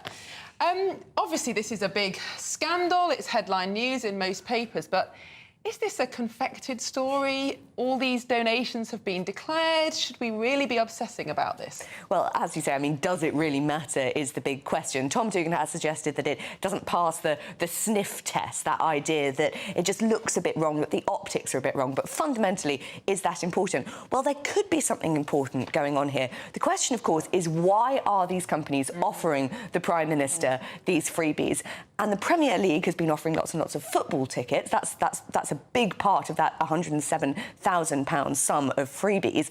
And the football regulator is being looked at the government now. The Premier League is lobbying the government at the moment to essentially lessen the power of the football regulator. Now, normally, MPs would decline gifts where there is a possible conflict of interest. And you could argue that in accepting this hospitality, and hospitality on a very, very big scale from the Premier League, you could argue that Keir Starmer could be more easily influenced by the Premier League. So that's the crux of the issue and why it might actually matter more than, as you say, just a sort of confected outrage scandal. And what do you think it means for the British public? Because they don't like hypocrisy, do they? And we heard Sir Keir Starmer there in the House of Commons talking about decency in politics, and he was the first to criticise the likes of Boris Johnson, Carrie Johnson for their wallpaper in number 10 and the salaries of Dominic Cummings and the like. And it seems as though he's been doing it, but worse. Well, I think that that could be a bit of an issue for him. His popularity ratings during the general election campaign were never actually that high. Although the Labour Party obviously won the election with this enormous majority, Labour MPs don't really feel as though Keir Starmer sort of got them their seats. They don't feel like they owe Keir Starmer anything because his own personal popularity ratings were about the same as Rishi Sunak's through most of the election campaign. If those start to slip any further, and something like this, it's obviously not going to de-seat the Prime Minister, let's not pretend it will, but it could have a bit of an effect. And if he starts going down even further in the public popularity rating, at the moment he's looking at about favourability rating of 0, 38% think positively, 38% think negatively, then you could end up in a situation not that far down the line where his own backbenchers and potentially frontbenchers start moving against him, as we saw so many times during the Conservative government. The other part of this this story is the salary of Sue Gray, the Chief of Staff in number 10. Now, is her salary of any importance to the public, or should we be more worried about how much power she has, given that she is unelected? I find this story fascinating. Sue Gray earns £170,000, which is more than the Prime Minister. About £3,000 a year more than the Prime Minister, so not very much. Apparently, Sue Gray was told when she got her salary, she was actually advised to perhaps take a little bit less than the Prime Minister, purely to avoid this story happening.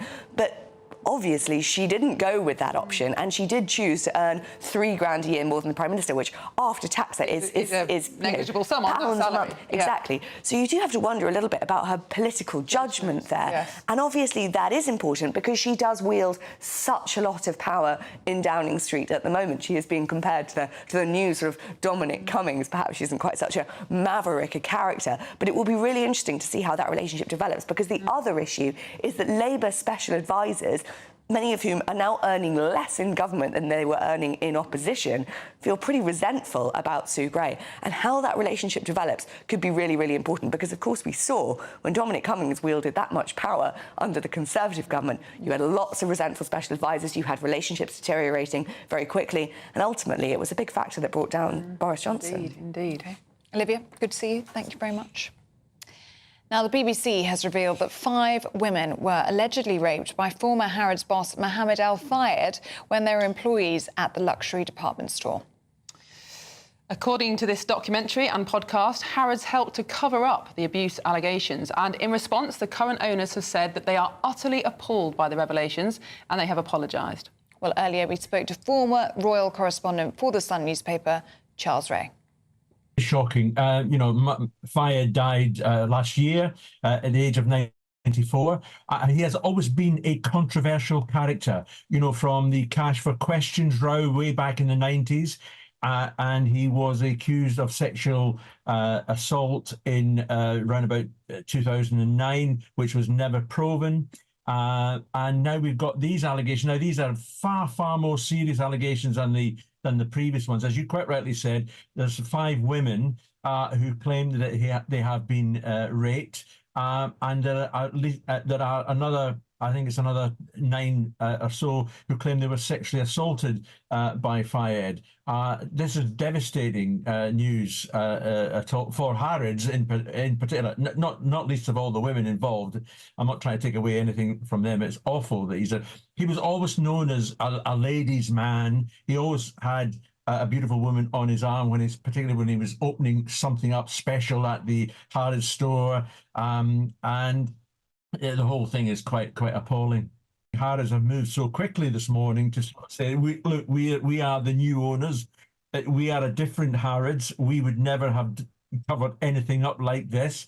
They accept I think that they accepted that there was a cover up, and it shouldn't have happened, and have offered apologies to all the victims involved. So they're trying to, do some risk management there and cut it out, but it's not going to do their image that much good, to be perfectly honest. To finally have a man who was at the helm of Harrods for a very, very long time to be if you like, the latest celebrity in this country to be accused of heinous sexual crimes.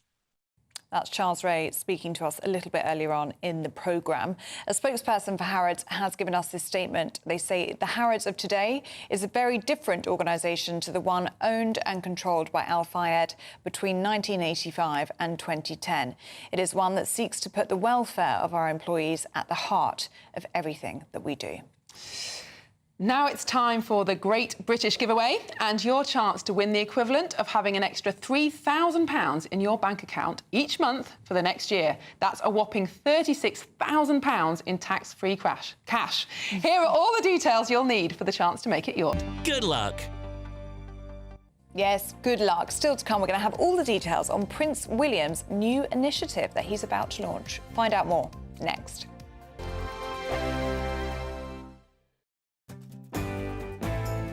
I'm Andrew Pearce. This is GB News, the People's Channel, Britain's news channel. Every Saturday, 10 till 12, we'll bring you all of the news that you need to know. We'll also remind you that there is so much to smile about. It's my favourite time of the week. I get to relax, enjoy some light-hearted stories, and let Ellie teach me about fashion too. That's Saturday Morning Live, every Saturday, 10 till 12. Only on GB News, Britain's news channel. Good afternoon, Britain. Weekdays from midday. A window cleaner is battling to prove he has the only portrait of William Shakespeare made in his lifetime. Yes, so owner Stephen Wadlow has been trying to validate the painting for years. He's had it x-rayed, he's had it analysed by experts, he's had it scientifically dated back to 1595 when the playwright was 31 years old. If it is the Bard, it could be worth north of £200 million. Steve, welcome to GB News. First of all, just explain how you came to have this painting in your possession. It was sat there all my lifetime sort of thing while I was growing up, above the television in the corner. It was only back about 12 years ago that a visitor, she said, "Oh, I think it looks like William Shakespeare, you know, I like your copy of William Shakespeare," and was shocked to see it was an original painting. So it was only then that I started researching, and the different institutions have helped with the x-rays and all the rest of it. But then, is it actually Shakespeare? Well, all the facial comparisons, technology, everything like that, all matches with the Droschau, which is the only known 2D image of Shakespeare. And who do you go to find that out? There's a suggestion in the Sun's write-up of this story that you've been struggling to be heard in the academic world, the lofty art world. It's all a bit snooty. Yes. It's about who you know, and you're a tradesman. Yes, yes. That is definitely true in some avenues, but then I have to say, and it's lovely to be able to have this opportunity to say it, there's other people in that world that have been fabulous. It's taken a long time to sort of get listened to. We want the discussion out there because all the evidence that we've got indicates that this really should be discussed. GB News, the People's Channel. If you want your news to be straight talking... This is a nightmare for the Conservatives again. Down to earth. It's not just Nottingham where this is happening, is it? And most importantly, honest. Hard-working, middle-class taxpayers, they'll get the book thrown at them. Then catch me, Martin Daubney, Monday to Friday, 3 till 6 p.m. on GB News, Britain's news channel. I'm Bev Turner. Thank you for joining us on GB News, the People's Channel, Britain's news channel.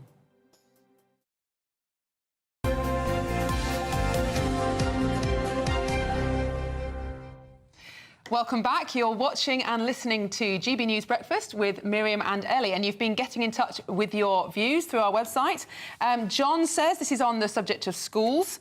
We were talking about children taking too much time off school earlier. He says, my son has just had a conversation with me just before setting off to school, and his school is organising for teachers to go down to a 4-day week to attract teachers to come to this school. Is this what Labour is all about? So not just children missing school, but teachers missing school as well. Of course, there is a recruitment crisis in teaching. We do need to attract more teachers, but is this the right way to do it? Well, Labour wants 6,500 new teachers, don't they, in secondary schools in England. Maybe this is the way to go about it. I was also reading in the... it is a drop in the ocean. I was also reading in the papers today, flexible working, trying to attract more female teachers. So... There are some jobs that can be flexible and some that just can't. Teaching is one of them. Speaking as a former teacher, you have to be in the classroom. No, that's a very good point. On maternity failings, we had a story of that in the papers. Christine says, my eldest is nearly 41, and she described the exact treatment that I and other mums received on the maternity ward and in the hospital at antenatal clinics. It's very disappointing to see that nothing has changed. OK, well, the Prince of Wales is celebrating his new partnership with the nation's leading energy provider, the Blue Light Card, in a bid to tackle homelessness. It's estimated that 52% of the 60,000 people thought to be working in the sector are struggling to pay their bills. Now, here's what the Prince had to say. Homelessness is a complex societal issue and one that touches the lives of far too many people in our society. However, I truly believe that it can be ended. I created Homewards because I wanted us to look at the issue of homelessness through a different lens, to inspire a movement to prevent people from ever experiencing homelessness in the first place. Well, joining us live now from Aberdeen is GB News royal correspondent Cameron Walker. Good to see you this morning, Cameron. And we know, don't we, that this is a cause really close to the Prince of Wales's heart. Yeah, it certainly is, Ellie, and here's some irony for you. 44% of the estimated 60,000 homelessness workers in the United Kingdom are struggling themselves with the cost of housing. And they're people like housing officers, night shelter managers, outreach workers who clearly all provide support to those experiencing homelessness or those at risk of homelessness. And Prince William's Homeward Project, that's his 5-year plan to demonstrate that homelessness can be ended, making it rare, brief and unrepeated in the United Kingdom, has partnered with, as you say, the Blue Light Card, the UK's leading discount card for people working in the armed forces, for NHS workers and social care workers. And now, thanks to Prince William's project, those working with homeless people are being added to that list, providing financial support to them and, of course, improving their emotional well-being. That is the hope, anyway, from Prince William and Homewards. And I understand that Prince William has been kept up to date and involved in this project, this partnership, since its infancy. And it was Homewards who directly reached out to Blue Light Cards in their kind of hope and plan to acknowledge and champion those essential workers who are providing essential services to those experiencing homelessness. So later on today, Prince William will be here in Aberdeen explaining and celebrating this new partnership and, of course, spending time with those working within the sector. And Aberdeen is one of the 6 flagship locations in the United Kingdom which are providing a blueprint of how homelessness can actually be ended in the local area. And the hope is, after 5 years, whatever solutions they come up with here in Aberdeen can then be scaled and sent out to other cities and towns right across the country. That's the ambition. Of course, it's an incredibly ambitious one as well. It's, of course, incredibly difficult to do that, particularly since Prince William cannot be political as future king, clearly. But what Prince William does have is this convening power. He can get different people around the table, including private companies. Blue Card projects, of course, Blue Cards initiatives, of course, just the latest, but we also have Pret a Manger providing jobs for people at risk of homelessness, and Homebase providing some home supplies for people who are getting a new house having come out of homelessness. So it's a big challenge, but of course I'm getting a sense that by the end of this 5 years, Prince William wants it to be the beginning of the end of homelessness in the United Kingdom. It's going to be certainly a few years before we see if he's been successful in that. What a really important cause, Cameron, and we know it's something he's so passionate about. Thank you for bringing that to us. That is it from us today. It's been fun, hasn't it? Yes, thank you for leading me through it. Oh, no, you haven't needed any leading at all. We are back tomorrow from 6, and up next, it's Britain's Newsroom with Andrew and Bev. That warm feeling inside from Boxed Boilers, sponsors of weather on GB News. Morning, time for your latest weather update from the Met Office. Here on GB News, a fine day for most. It is a bit dull out there for quite a few of us first thing, and parts of the East Coast may stay a little drab, but most of us will see some good spells of sunshine yet again. There's a bit of an easterly breeze, which will bring a cooler feel, especially on some of these North Sea coasts, where it may stay a bit dull, but the mist and low cloud clearing from parts of southern England, South Wales, and should eventually break up over the Midlands too. As I mentioned, some of these eastern coasts may stay a bit dull, and if it does, temperatures could really struggle. But with some sunshine across the southeast, temperatures getting into the mid-20s, quite as warm as yesterday in western Scotland, but still likely to be over 20 Celsius here. So a fine day to come. Again, parts of the far north could be a little misty, could be some har at times around the coast of the Northern Isles, and maybe the eastern side of Scotland staying a bit drab and cool throughout. Parts of the east coast of England certainly keeping that cloud, and if anything, it's going to come back inland overnight. But a fine evening across Northern Ireland and much of Wales, along with most of southern England.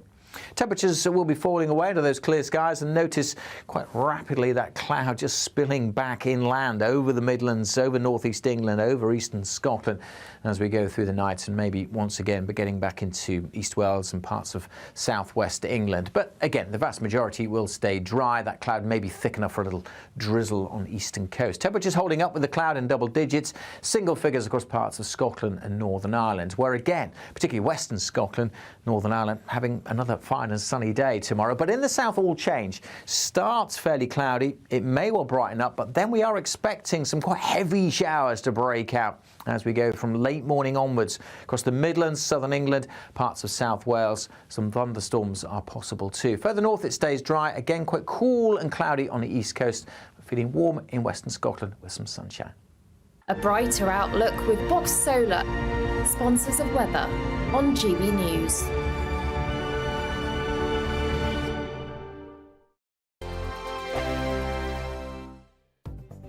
the latest GB News travel. Good morning, I'm Russell Holding. In Argyll and Bute, the A83 is closed each way at Rest and Be Thankful after a landslip. Old Military Road's closed too, so there's a 60-mile-long diversion. The M69 in Leicestershire's blocked northbound by an accident between Junction 2 at Burbage and the M1, causing long delays. In Cambridgeshire on the A14, 2 out of 3 lanes are closed eastbound. There's an accident just after Junction 23 at Godmanchester, causing queues heading away from Huntingdon towards Cambridge. On the M25 in Buckinghamshire, 3 out of 4 lanes are closed clockwise just after Junction 16 for the M40 after an accident. There are queues each way from Junction 13 at Staines, from 19 at Watford, and on the M40 each way towards there. On the M23 in Surrey, there are northbound queues after traffic was stopped when a vehicle caught fire between junctions 9 and 8 from Gatwick Airport to the M25. And on the M27 in Hampshire, there's a lane closed westbound. There's a breakdown between junctions 7 and 5 near Southampton, with queues from junction 9 at Fareham. That's the latest. You can stay up to date throughout the day by visiting our website, gbnews.com. Martin Daubney, weekdays from 3 p.m. What prompted you to go on your incredible journey? Well, I was fighting my own demons at the time, before I started the walk, and it had been a